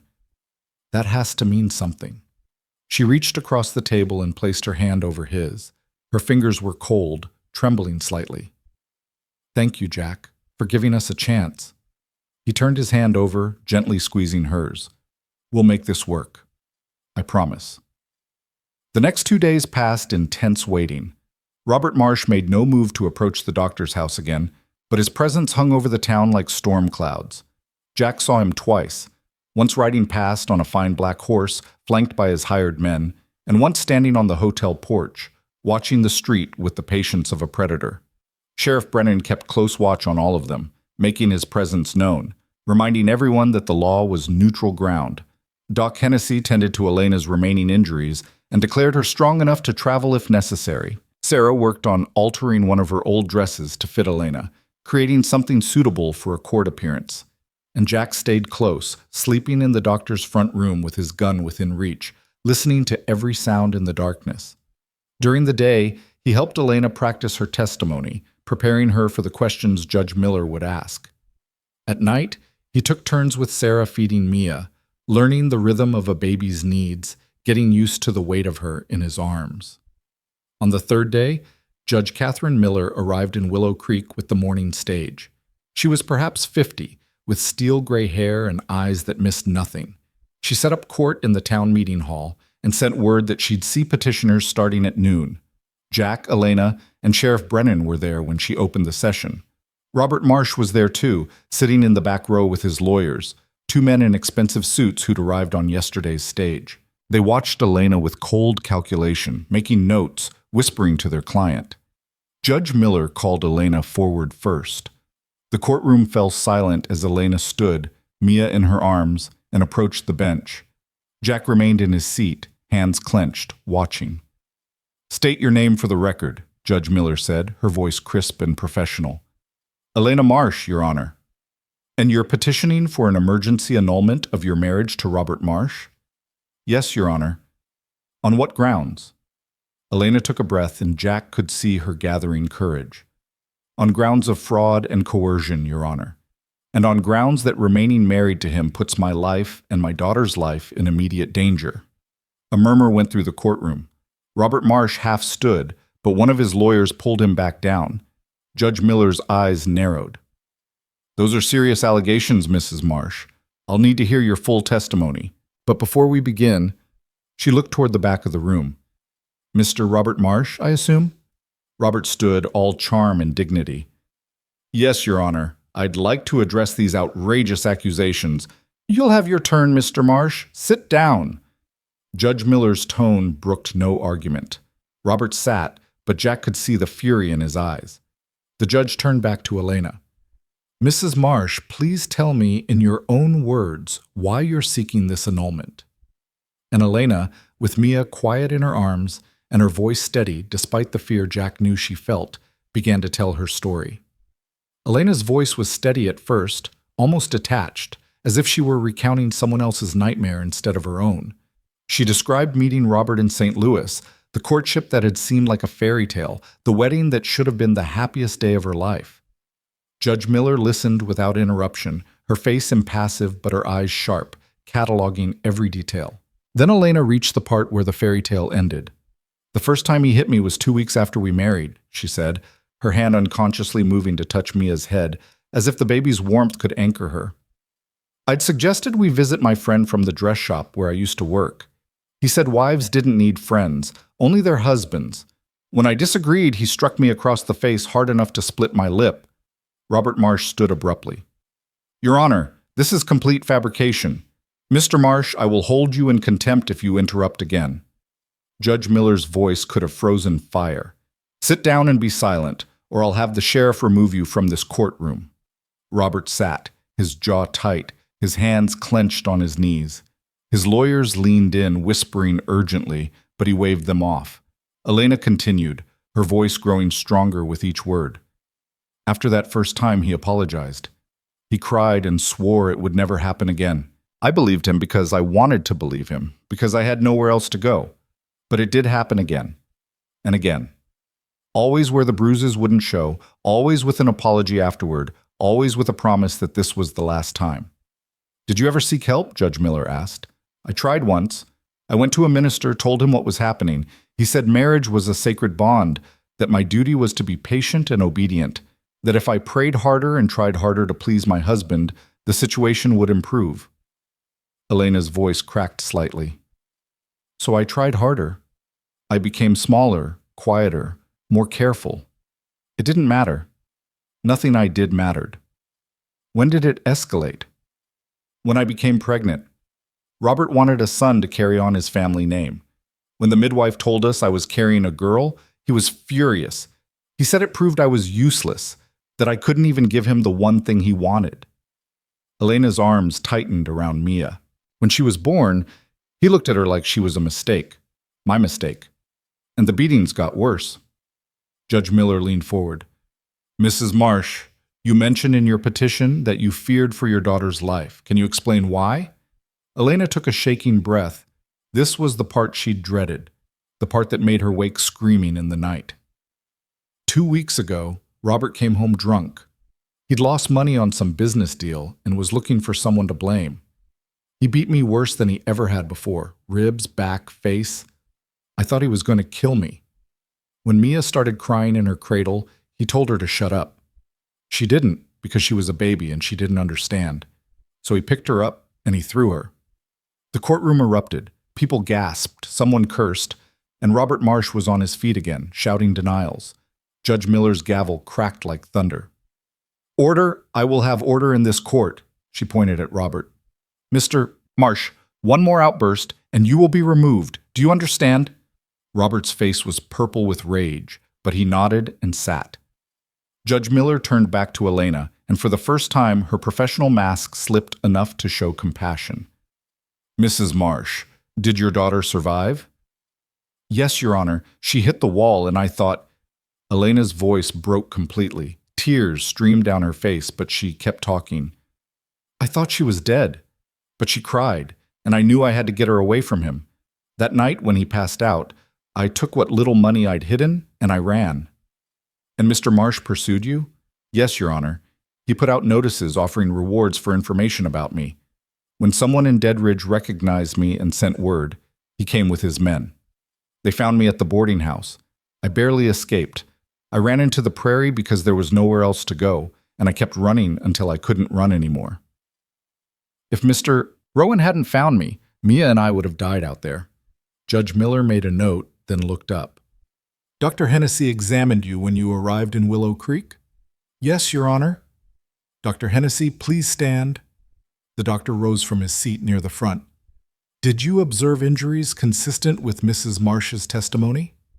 "I did, Your Honor. Extensive bruising in various stages of healing, indicating repeated trauma over an extended period. Also evidence of recent severe beating, broken ribs, facial contusions, defensive wounds on her arms and hands. In my professional opinion, the injuries were consistent with violent assault. Thank you, Doctor. Judge Miller looked at Elena again. Mrs. Marsh, you're now petitioning to have your marriage annulled and to marry Mr. Jack Rowan. Is that correct? Yes, Your Honor. Why marriage rather than simply seeking legal separation or protection? Elena glanced back at Jack, then at Robert, then at the judge. Because my husband has connections, Your Honor. He has money and lawyers and friends in the territorial government. A protection order is just paper. He'll find a way around it. But if I'm married to someone else, he has no legal claim to me or my daughter. It's the only way I can think of to keep us safe. Mr. Rowan, please stand. Jack stood, feeling every eye in the courtroom on him. Judge Miller studied him with the same sharp assessment she'd given Elena. Mr. Rowan, you understand what you're proposing to do? You'd be taking legal responsibility for Mrs. Marsh and her child, potentially putting yourself in conflict with a man who has considerable resources and influence. Yes, Your Honor, I understand. And you're willing to do this why exactly? Jack had known this question would come, but he still struggled with how to answer it. The truth was complicated, tangled up in things he barely understood himself. Loneliness and purpose and a baby's hand wrapped around his thumb. And the first time in 20 years, he'd felt like he mattered. Because it's the right thing to do, Your Honor. Because Mrs. Marsh and her daughter deserve protection, and I'm able to provide it. Because I made a promise. You've known Mrs. Marsh for how long? 4 days, Your Honor. A murmur went through the courtroom again. Judge Miller raised an eyebrow. 4 days, and you're prepared to marry her? Yes, Your Honor. This isn't a romantic impulse? You're not in love with her? Jack met the judge's eyes steadily. No, Your Honor. This is a practical solution to a dangerous situation. Mrs. Marsh needs legal protection from a violent man, and marriage provides that protection. We both understand what this is and what it isn't. Judge Miller turned to Elena. Mrs. Marsh, is Mr. Rowan's characterization accurate? You understand this would be a marriage of convenience, not a love match? Yes, Your Honor. Mr. Rowan has been very clear about the terms. He's asking nothing from me except the opportunity to help keep my daughter and me safe. And you trust him? Elena looked at Jack again, and something passed between them that had nothing to do with the courtroom, or the law, or the performance they were putting on for the judge. Yes, Your Honor, I do. Judge Miller sat back, considering. The silence stretched until Jack wanted to break it, to say something more, to plead or argue or somehow make her understand. But he stayed quiet, letting the judge think. Finally, she spoke. Mr. Marsh's lawyers, you may present your case. The lead lawyer stood, a thin man with wire-rimmed spectacles and the confident bearing of someone who'd won most of his legal battles. Your Honor, this entire proceeding is a farce. My client's wife is clearly mentally unstable, making wild accusations without evidence. The doctor observed bruises, yes, but bruises can come from many sources. Mrs. Marsh could have sustained those injuries falling or during her reckless flight across the prairie. Are you seriously suggesting she beat herself? Judge Miller's voice was dangerously quiet. I'm suggesting there are alternative explanations that don't involve my client. As for her claims about their daughter, there were no witnesses to this alleged incident. It's her word against his, and we all know that new mothers can become irrational, even dangerous. Postpartum hysteria is a documented medical condition. Jack's hands clenched into fists. Beside him, Sheriff Brennan put a warning hand on his arm. The lawyer continued, warming to his argument. Furthermore, this proposed marriage to Mr. Rowan is clearly a scheme to defraud my client of his legal rights as a husband and father. Mr. Rowan admitted he's known Mrs. Marsh for only 4 days. No reasonable person enters into marriage after such a brief acquaintance. This is obviously a conspiracy to circumvent the law. A conspiracy to save her life, Jack said, unable to stay silent. Mr. Rowan, you're not to speak unless addressed, Judge Miller said, but there was no real censure in her tone. She looked at the lawyer.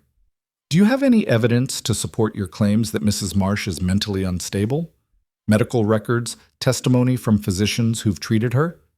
We have testimony from my client about her erratic behavior, her mood swings, her inability to properly care for their household, so no actual medical evidence. Just your client's assertions. Judge Miller made another note. Anything else? The lawyer produced a sheaf of papers. We have a motion to immediately return Mrs. Marsh and the child to my client's custody, pending investigation of these allegations. We also have a court order from a judge in St. Louis granting Mr. Marsh emergency custodial rights based on his wife's disappearance and suspected mental instability. He approached the bench and handed the papers to Judge Miller. She read them carefully, her expression growing darker with each page. This order was issued 3 days ago, she said, before any investigation was conducted, before Mrs. Marsh had opportunity to present her side, before any evidence was examined. The judge who signed this is Judge Harold Pemberton, correct? Yes, Your Honor. Judge Pemberton is a personal friend of the Marsh family, is he not? The lawyer hesitated. I believe they're acquainted, yes. Acquainted. Judge Miller's voice dripped with contempt. Mr. Marsh, please stand. Robert stood, smoothing his suit jacket. Even now, even here, he managed to look composed and in control. Mr. Marsh, did you have any contact with Judge Pemberton before he issued this order? I may have mentioned the situation to him in passing, Your Honor. We belong to the same club in St. Louis. I see. And did you provide Judge Pemberton with your wife's account of events? Did you inform him of the abuse allegations?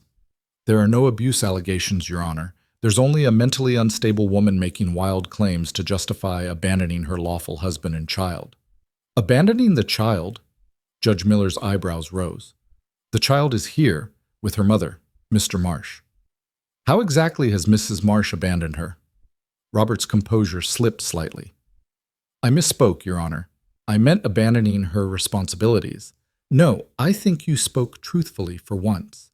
You said child, singular, as if you view the infant as separate from Mrs. Marsh, as property to be reclaimed rather than a human being in her mother's care. Judge Miller set down the papers. Here's what I see in these documents, Mr. Marsh. I see a powerful man using his connections to obtain a court order without due process. I see attempts to paint a woman fleeing for her life as mentally unstable. I see everything except actual evidence of instability or evidence that you're a fit parent. Your Honor, I must object, the lawyer began. Object all you want. This court order from Judge Pemberton has no jurisdiction in this territory. I am the presiding judge here, and I will make the determination based on evidence presented in this courtroom, not on favorable rulings from your client's friends. She looked at Elena. Mrs. Marsh, stand again, please. Elena stood, shifting Mia to her other arm. I'm going to ask you a question, and I need complete honesty. Can you provide that? Yes, Your Honor. If I deny your petition for annulment, if I order you to return to your husband, what will you do? Elena didn't hesitate. I'll run again, Your Honor. I'll take my daughter, and I'll keep running until he catches me or I die trying. Because going back to him means death. Maybe not immediately, but eventually. And I won't let Mia grow up thinking that's what love looks like. The raw honesty in her voice silenced the courtroom. Even Robert's lawyers looked uncomfortable. Judge Miller nodded slowly. That's what I thought you'd say. She turned to Robert. Mr. Marsh, I'm going to ask you the same question. If I grant this annulment and recognize a new marriage between Mrs. Marsh and Mr. Rowan, what will you do? Robert's face was stone. I'll appeal, Your Honor. I'll fight this injustice through every legal channel available. My wife belongs with me, and I will not rest until she's returned to her proper place. Her proper place. Interesting phrasing. Judge Miller stood, and the entire courtroom stood with her. I've heard enough. I'm going to take a 1-hour recess to consider my ruling. When I return, I'll announce my decision. Court is adjourned. The gavel fell, and the courtroom erupted into conversation. Jack immediately went to Elena, who was trembling despite her brave testimony. You did well, he said quietly. I don't know if it was enough. Did you see Robert's face? He's going to fight this with everything he has. Let him fight. We'll be ready. Sheriff Brennan joined them, his expression grim. That court order from St. Louis is a problem. Even if Judge Miller rules in your favor, Marsh can use it to challenge her decision. Can he override her ruling? Jack asked. Not easily, but he can make things complicated. File appeals, seek injunctions, drag this out for months. Brennan lowered his voice. And every day this drags on is another day he's hunting for a way to take them by force. Jack understood what the sheriff wasn't saying. Legal battles took time, and Robert Marsh didn't seem like a man who'd wait patiently for the law to work in his favor. They moved to a small room adjacent to the courtroom where Doc Hennessy and Sarah waited. Sarah immediately took Mia, giving Elena's arms a rest. The baby was fussy, picking up on the tension in the air. "How do you think the judge will rule?" Elena asked, looking at Brennan. "Hard to say. Catherine Miller's fair, but she's also pragmatic. She knows granting your annulment will create legal complications, maybe even political problems if Marsh makes trouble with his connections." Brennan paused. "But she's also seen enough abused women to know the truth when she hears it. And she doesn't like being manipulated by powerful men pulling strings behind the scenes." The hour passed with agonizing slowness. Elena paced, unable to sit still. Jack stood at the window, watching the street for any sign of trouble. Robert and his lawyers remained in the courtroom, their voices occasionally rising in heated discussion. Finally, a clerk appeared at the door. "Judge Miller is ready. Please return to the courtroom." They filed back in, taking their seats. Jack noticed that the courtroom had filled with townspeople during the recess.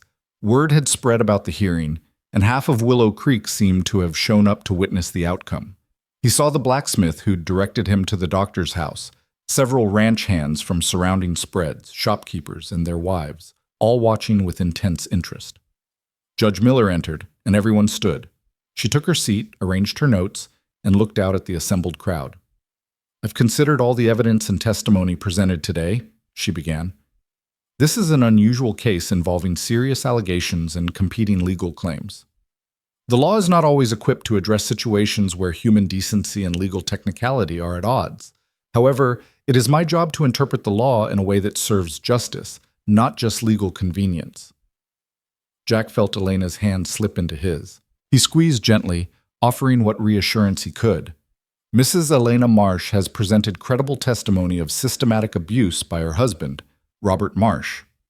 This testimony is supported by medical evidence and by the observable fact that she fled across dangerous territory rather than remain in her marriage. No woman risks death by exposure and starvation unless she's fleeing something worse." Robert Marsh shifted in his seat, his jaw tight. "Mr. Robert Marsh has presented a court order obtained under questionable circumstances from a judge with personal connections to his family. He has offered no credible explanation for his wife's injuries, no evidence of mental instability beyond his own assertions, and no compelling reason why a terrified woman with a 4-month-old infant would invent such detailed allegations." Judge Miller paused, letting her words settle over the courtroom. "Furthermore, I find it deeply troubling that Mr. Marsh's primary concern appears to be his legal rights and his wounded pride rather than the welfare of his wife and child. A man truly concerned for his family's well-being would be relieved to find them alive and safe. Mr. Marsh seems more interested in reclaiming property than reuniting with loved ones." "Your Honor, I must protest." Robert's lawyer stood. "Sit down. I'm not finished." Judge Miller's voice cracked like a whip. The lawyer sat. "Based on the evidence presented, I am granting Mrs. Elena Marsh's petition for annulment of her marriage to Robert Marsh on grounds of fraud, coercion, and credible threat to her life and the life of her child. The marriage is hereby dissolved, effective immediately." Elena gasped, her grip on Jack's hand tightening. He felt relief flood through him, but the judge wasn't finished. "Furthermore, I am granting Mrs. Marsh, now Miss Elena Marsh, temporary protective custody of the minor child Mia Marsh, pending final resolution of custody matters. Mr. Robert Marsh is hereby ordered to maintain a distance of no less than 100 yards from Elena Marsh and her daughter. Any violation of this order will result in immediate arrest." Robert shot to his feet. "This is an outrage. You have no right." "I have every right, Mr. Marsh. This is my courtroom, my jurisdiction, and my ruling. If you don't like it, you're welcome to appeal to the Territorial Supreme Court. Until then, you will abide by my order, or you will find yourself in jail." Judge Miller turned to Jack. "Mr. Rowan, you've petitioned to marry Miss Marsh immediately following the annulment. Is that still your intention?" "Yes, Your Honor." "And Miss Marsh, you consent to this marriage freely, without coercion?" "Yes, Your Honor."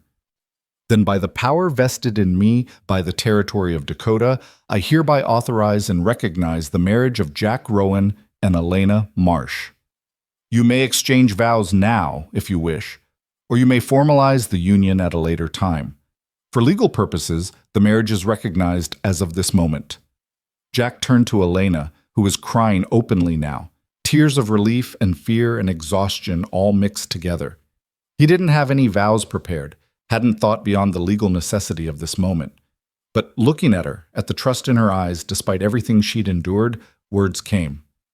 "I promise to protect you and Mia with everything I have.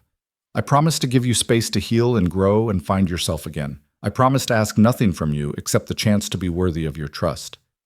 He paused, then added softly, "And I promise that you'll never have to run again." Elena wiped at her tears. "I promise to trust you when I can, to try when I can't, and to remember that not all men are like the one I married before. I promise to let you help us, even when it's hard for me to accept help. And I promise," her voice broke, then steadied, "I promise that someday I'll be strong enough to stand on my own. But until then, I'll let you stand with me." Judge Miller's expression softened slightly. "Then by the authority vested in me, I pronounce you husband and wife. Mr. Rowan, you may kiss your bride, if she's amenable." Jack looked at Elena, asking silent permission. She nodded, just barely, and he leaned in and brushed the lightest of kisses across her forehead. A promise, not a claim. The courtroom erupted in applause.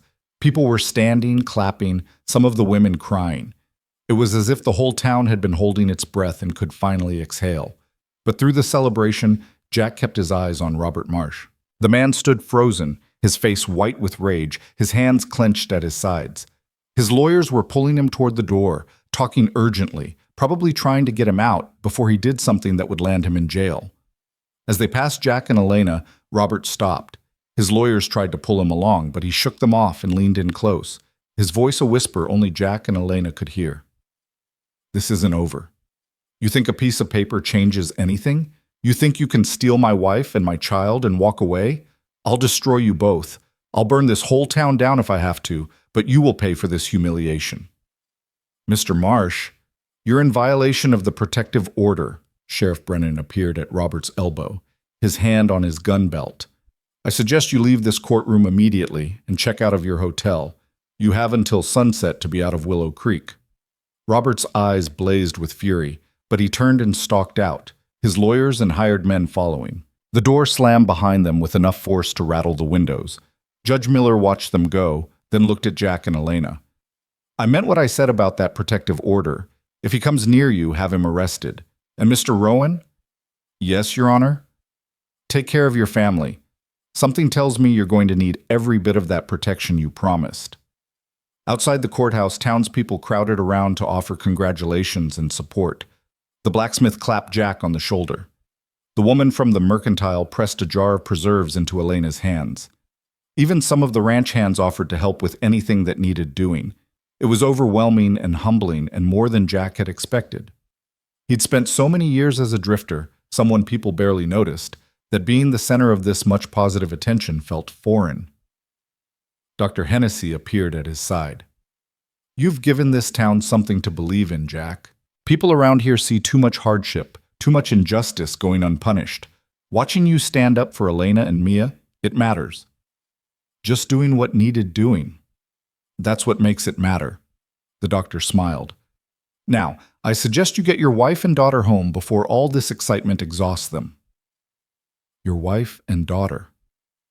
The words settled over Jack like a coat that didn't quite fit but might, with time. He looked at Elena, at Mia sleeping peacefully in Sarah's arms despite the chaos around them, and felt the full weight of what he'd just done. He was married. He had a family.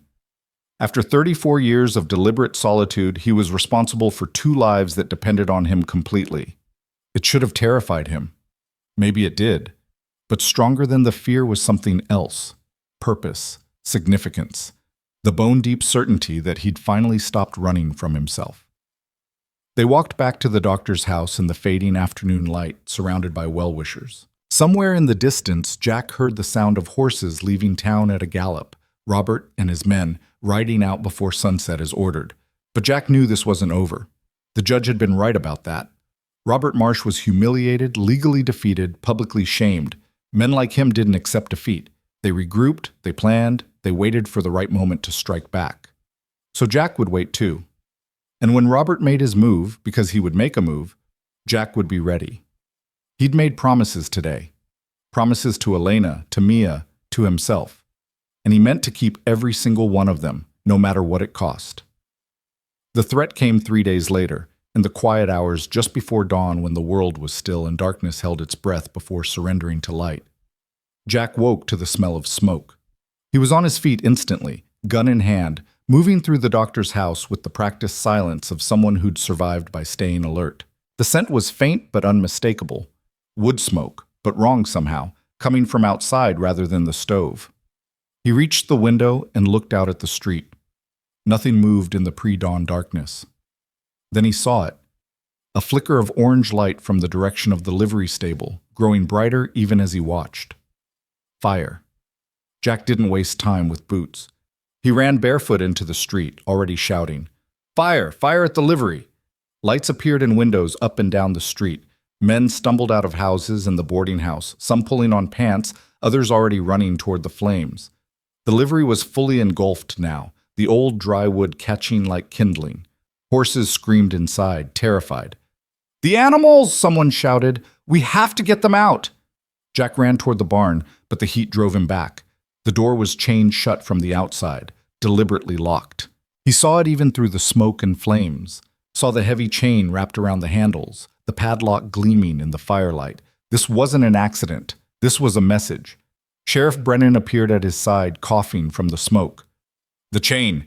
We need bolt cutters." "No time." Jack looked around desperately, then spotted a water trough near the building. He soaked his shirt, wrapped it around his face, and ran at the door. The chain was strong, but the old wood around the handles was already weakening from the heat. He threw his full weight against it once, twice, 3 times. The wood splintered. The door burst open, and smoke and flame poured out along with 6 terrified horses. They stampeded past Jack, nearly trampling him in their panic. Men grabbed at their reins, trying to control them, leading them away from the burning building. "Is that all of them?" Brennan shouted over the roar of the flames. "I think so." Jack backed away from the heat, his lungs burning. The barn was beyond saving now. The best they could do was keep the fire from spreading to neighboring buildings. The town formed a bucket brigade from the well, passing water hand to hand to wet down the roofs and walls of nearby structures. Jack joined the line, working mechanically, his mind racing. The locked chain wasn't an accident. Someone had deliberately trapped those horses inside, had set this fire as a warning. Robert Marsh. It took 2 hours to contain the blaze. By the time the sun rose over Willow Creek, the livery was a smoking ruin, and half the town was covered in soot and ash. Miraculously, no one had been killed, and the horses had all survived. But the message was clear. Jack found Sheriff Brennan surveying the damage, his face grim. "Marsh did this," Jack said. "It wasn't a question. Can't prove it. He left town 3 days ago. Witnesses saw him and his men riding east. Brennan kicked at a piece of charred wood. But that doesn't mean he couldn't have paid someone to stay behind and wait for the right moment. So what do we do? Legally? Nothing, unless we can connect him to whoever set this fire. Practically? Brennan looked at Jack. You watch your back and you protect your family, because this is just the beginning. Jack returned to the doctor's house to find Elena awake and terrified, Mia clutched against her chest. She'd seen the flames from the window, had heard the shouting, and her first thought had been that the house was under attack. "It's all right," Jack said, though they both knew it wasn't. "The fire's out. Everyone's safe." This was Robert, wasn't it? He's trying to scare us. "Trying to scare me," Jack corrected. "Showing me what he can do, what he's willing to do. He wants me to know that the legal ruling doesn't matter, that he can still hurt people I care about." Then maybe we should leave. Maybe if we went somewhere else, he'd follow. Men like Marsh don't give up just because their target moves. They see it as a challenge. Jack sat down beside her, his clothes still reeking of smoke. "We stay.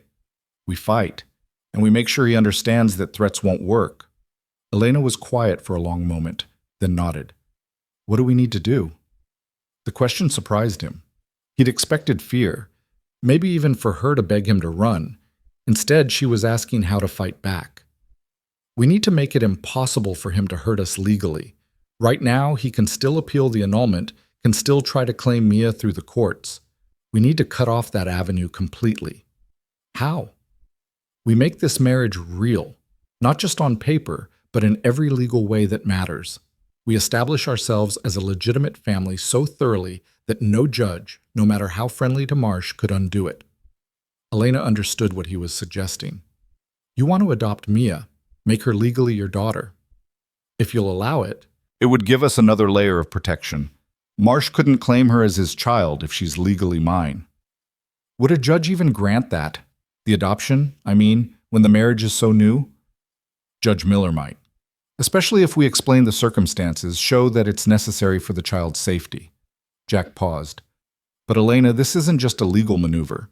If I adopt Mia, I'm committing to being her father. Not just now, not just until Marsh gives up, but for the rest of her life. I need you to be sure that's what you want.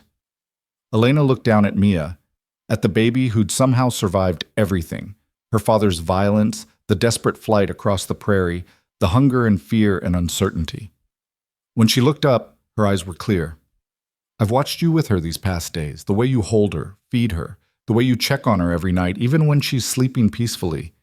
You already care for her like she's yours. Making it legal just recognizes what's already true. She reached out and took Jack's hand.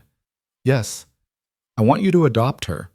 I want her to have a father who'll protect her and love her and show her that men can be good and kind. I want her to have you. Jack felt something crack open in his chest, some wall he'd built 20 years ago finally crumbling. He'd spent so long believing he wasn't capable of this kind of love, this kind of responsibility.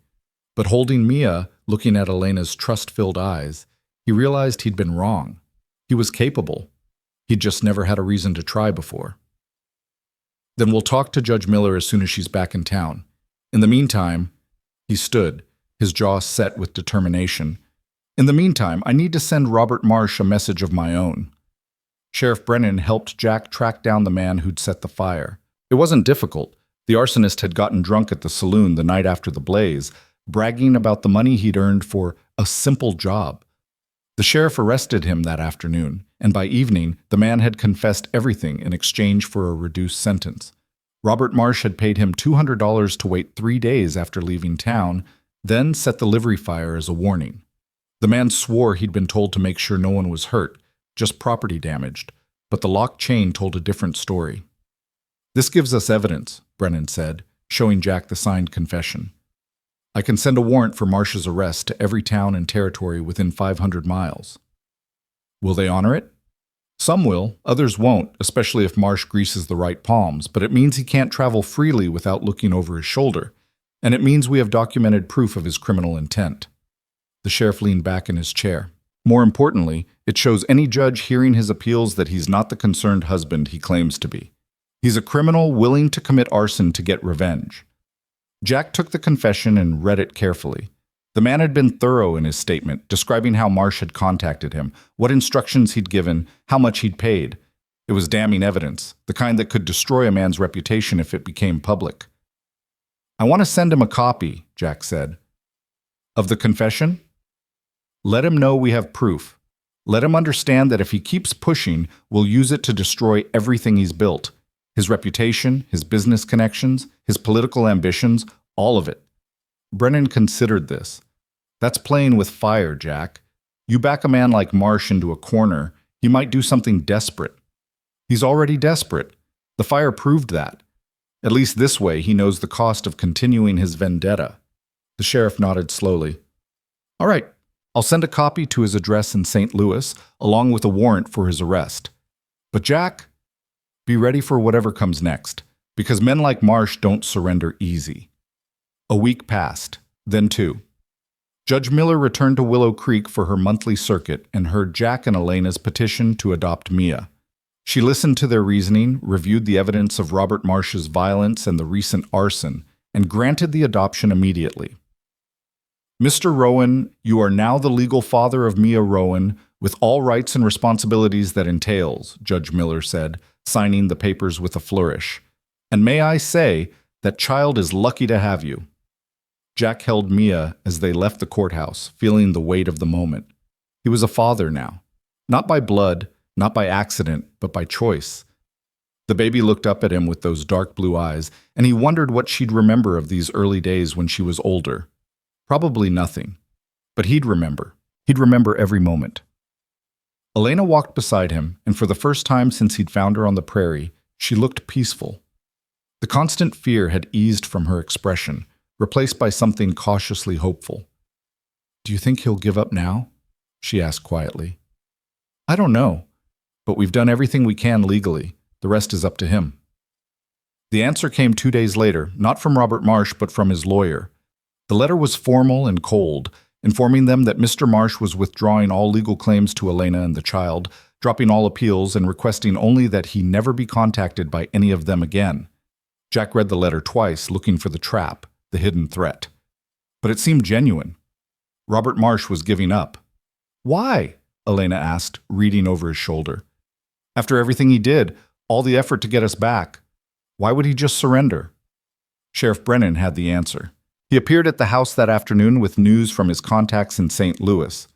"Marsh's political ambitions just died," Brennan said, unable to hide his satisfaction. "Someone leaked the arson confession to the newspapers. The story's all over St. Louis. Wealthy businessman hires criminal to commit arson in revenge against the wife who fled his abuse.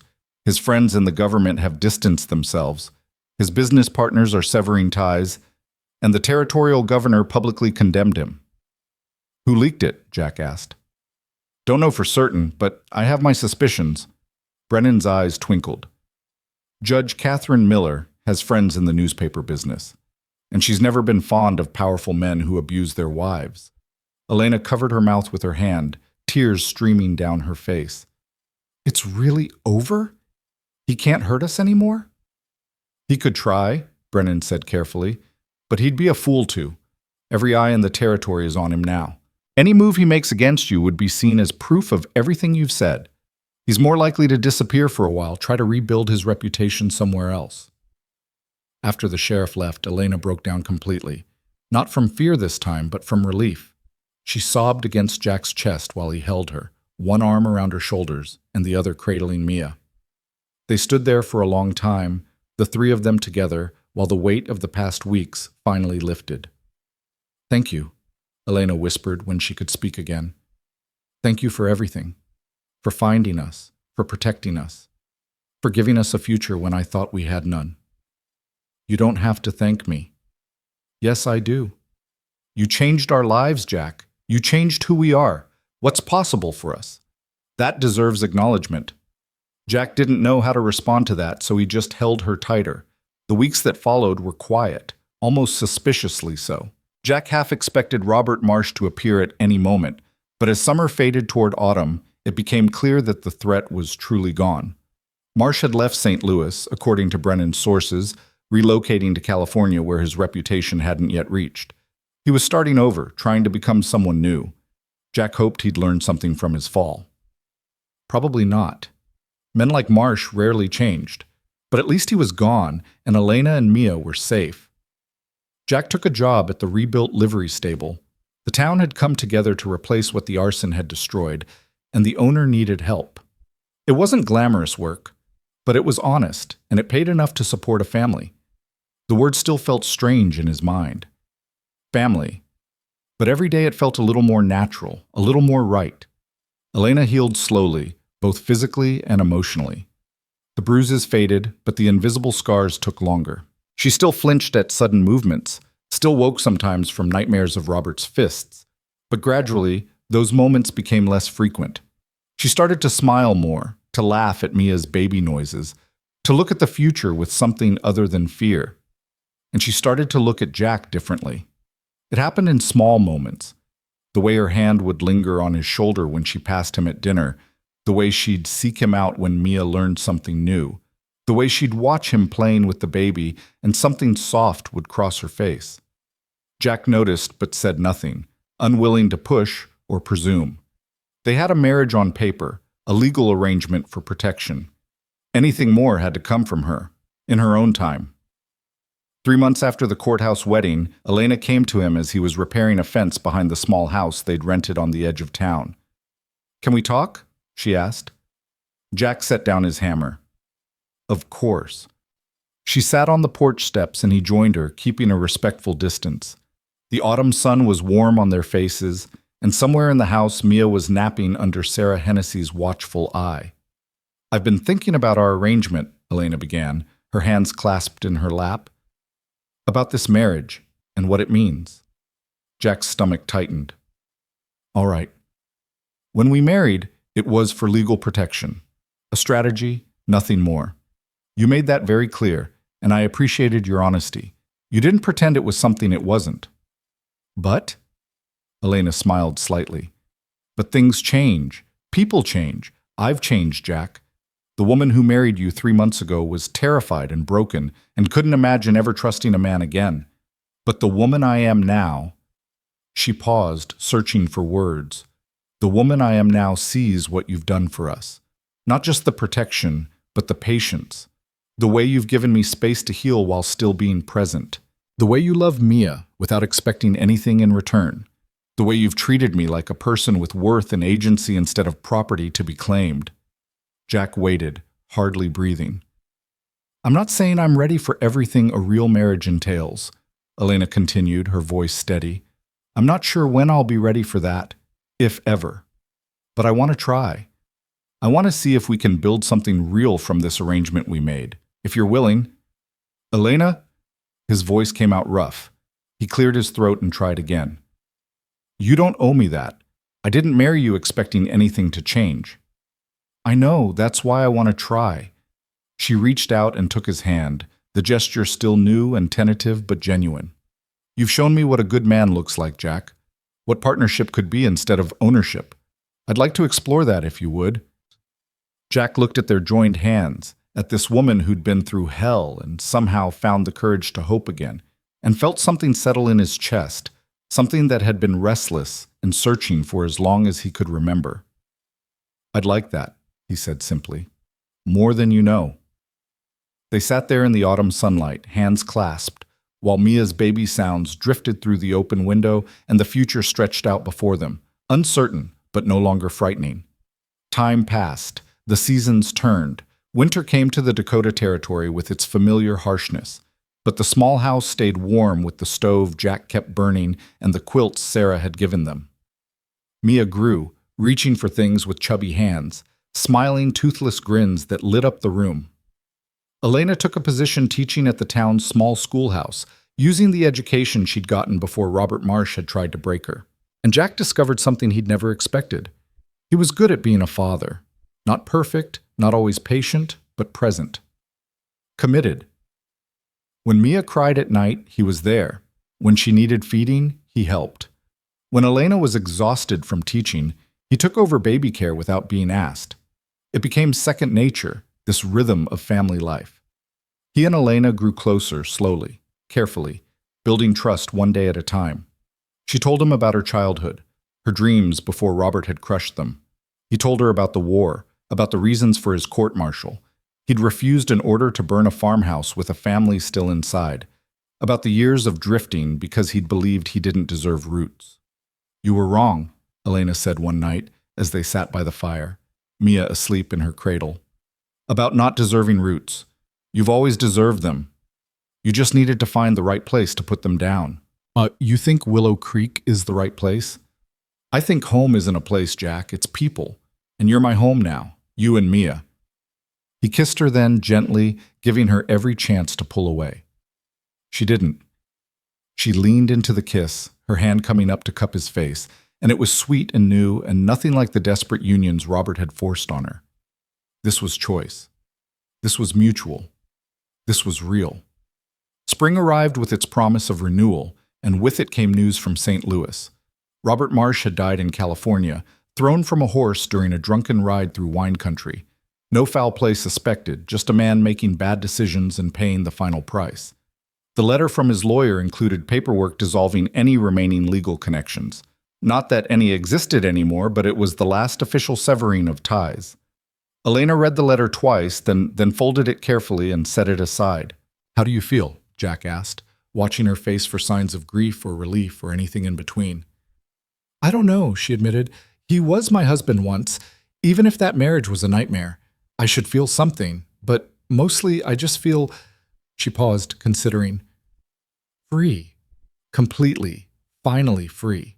He can't hurt us now. He can't come back, can't appeal, can't threaten. It's truly over.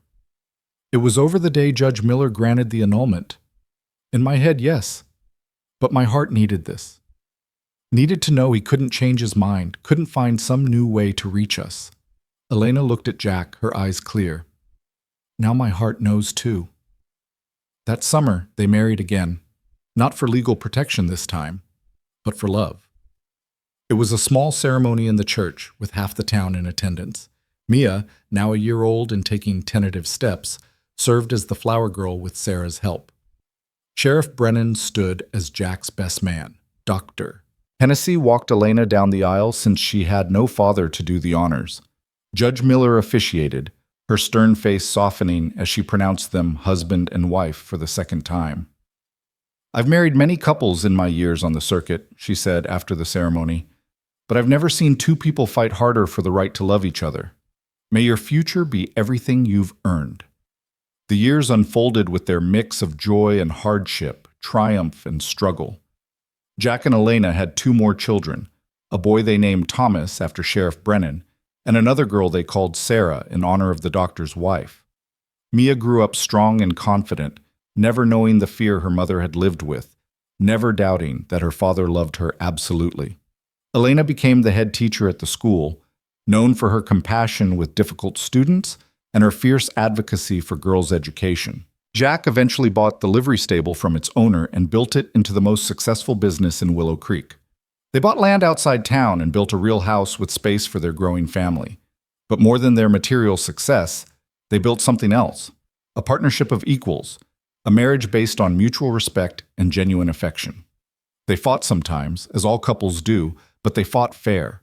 Jack never raised a hand to Elena, never even raised his voice in anger, and Elena learned, slowly but surely, that love didn't have to come with violence, that she could disagree without danger, that her voice mattered. On Mia's 10th birthday, as the family gathered for cake and celebration, Elena pulled Jack aside. "Do you ever think about that day on the prairie?" she asked, "when you heard Mia crying and stopped to help?" "Sometimes. Why?" "I've been thinking about how many men would have ridden past.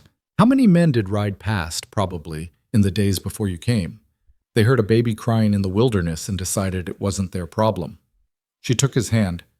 "But you stopped. You chose to care, and that choice changed everything." Jack looked at their children laughing together, at the life they'd built from nothing but determination and hope. "I heard her crying and I couldn't leave her. That's all." "No," Elena said softly. "That's everything.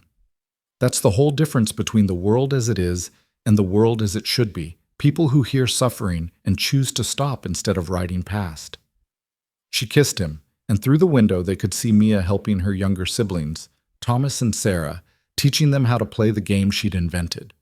The girl who'd been thrown against a wall by her biological father now grew up knowing only gentleness and protection, teaching her siblings the same lessons she'd learned. Years later, when Jack was in his 50s and his hair had gone gray at the temples, a young woman came to Willow Creek looking for him.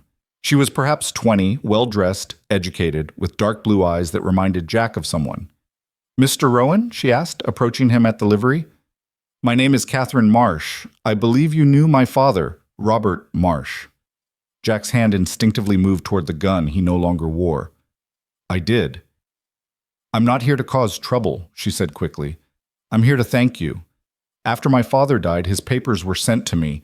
Among them was a letter he'd written but never sent, addressed to you. In it, he confessed everything, the abuse, the violence, the lies. He said—" Her voice wavered. "He said that losing Elena and Mia was the only thing that ever made him face what he'd become. That watching you protect them when he'd only hurt them showed him what a man should be. He said he knew he couldn't change what he'd done, but he hoped they'd found the life with you that they deserved." Jack was silent, processing this. "Why are you telling me this?" "Because I wanted you to know that something good came from all that pain. After my father's death, his letter was my inheritance, not his money or property, but his confession. It freed me from the lies he'd told about my mother's disappearance. It gave me the truth. Catherine's eyes filled with tears. And it made me want to be better than he was. I'm a lawyer now, Mr. Rowan. I work with women trying to escape abusive marriages. Because of you, because of what you did for Elena, I have a purpose. She left an hour later, after meeting Elena and Mia and hearing their story from their own mouths. Watching her ride away, Jack felt the last piece of that terrible chapter close. Do you think he really changed? Elena asked that night. I don't know. Maybe at the end, when he had nothing left to lose. Or maybe the letter was just one more manipulation trying to control his legacy. Does it matter? Jack thought about that. No. What matters is that you're safe, Mia's safe, and we built something beautiful from something broken. On Jack's 60th birthday, his children and grandchildren, Mia had married and had 3 children of her own, gathered to celebrate. Looking around the table at the family he'd somehow accumulated, Jack thought about the man he'd been 30 years ago, that drifter riding toward Willow Creek to collect wages, planning to move on like he always did, believing he'd never be worth staying for. He'd been wrong. He'd been worth it. He just needed to hear a baby crying in the wilderness to discover it. Mia raised her glass for a toast. To my father, she said, her voice strong and sure, who heard me crying when I needed him most and never stopped listening. Everything good in my life started the day you chose to stop instead of riding past. Thank you for choosing us. Jack raised his glass, his throat tight with emotion he no longer tried to hide. Around him, his family echoed the toast, and he realized that this love, this belonging, this proof that one choice could change everything, was worth every moment of the journey that had brought him here. The sound of mercy, it turned out, wasn't just a baby's cry on the wind. It was the echo of that moment reverberating through the years, touching lives and shaping futures, proving that sometimes the bravest thing a person can do is simply stop and care when the world says to keep riding. And Jack Rowan, who'd spent half his life running, had finally found the place where he belonged, not because it was easy or perfect, but because he'd built it with his own hands and his own heart, one choice at a time, until riding past was no longer an option. He was home.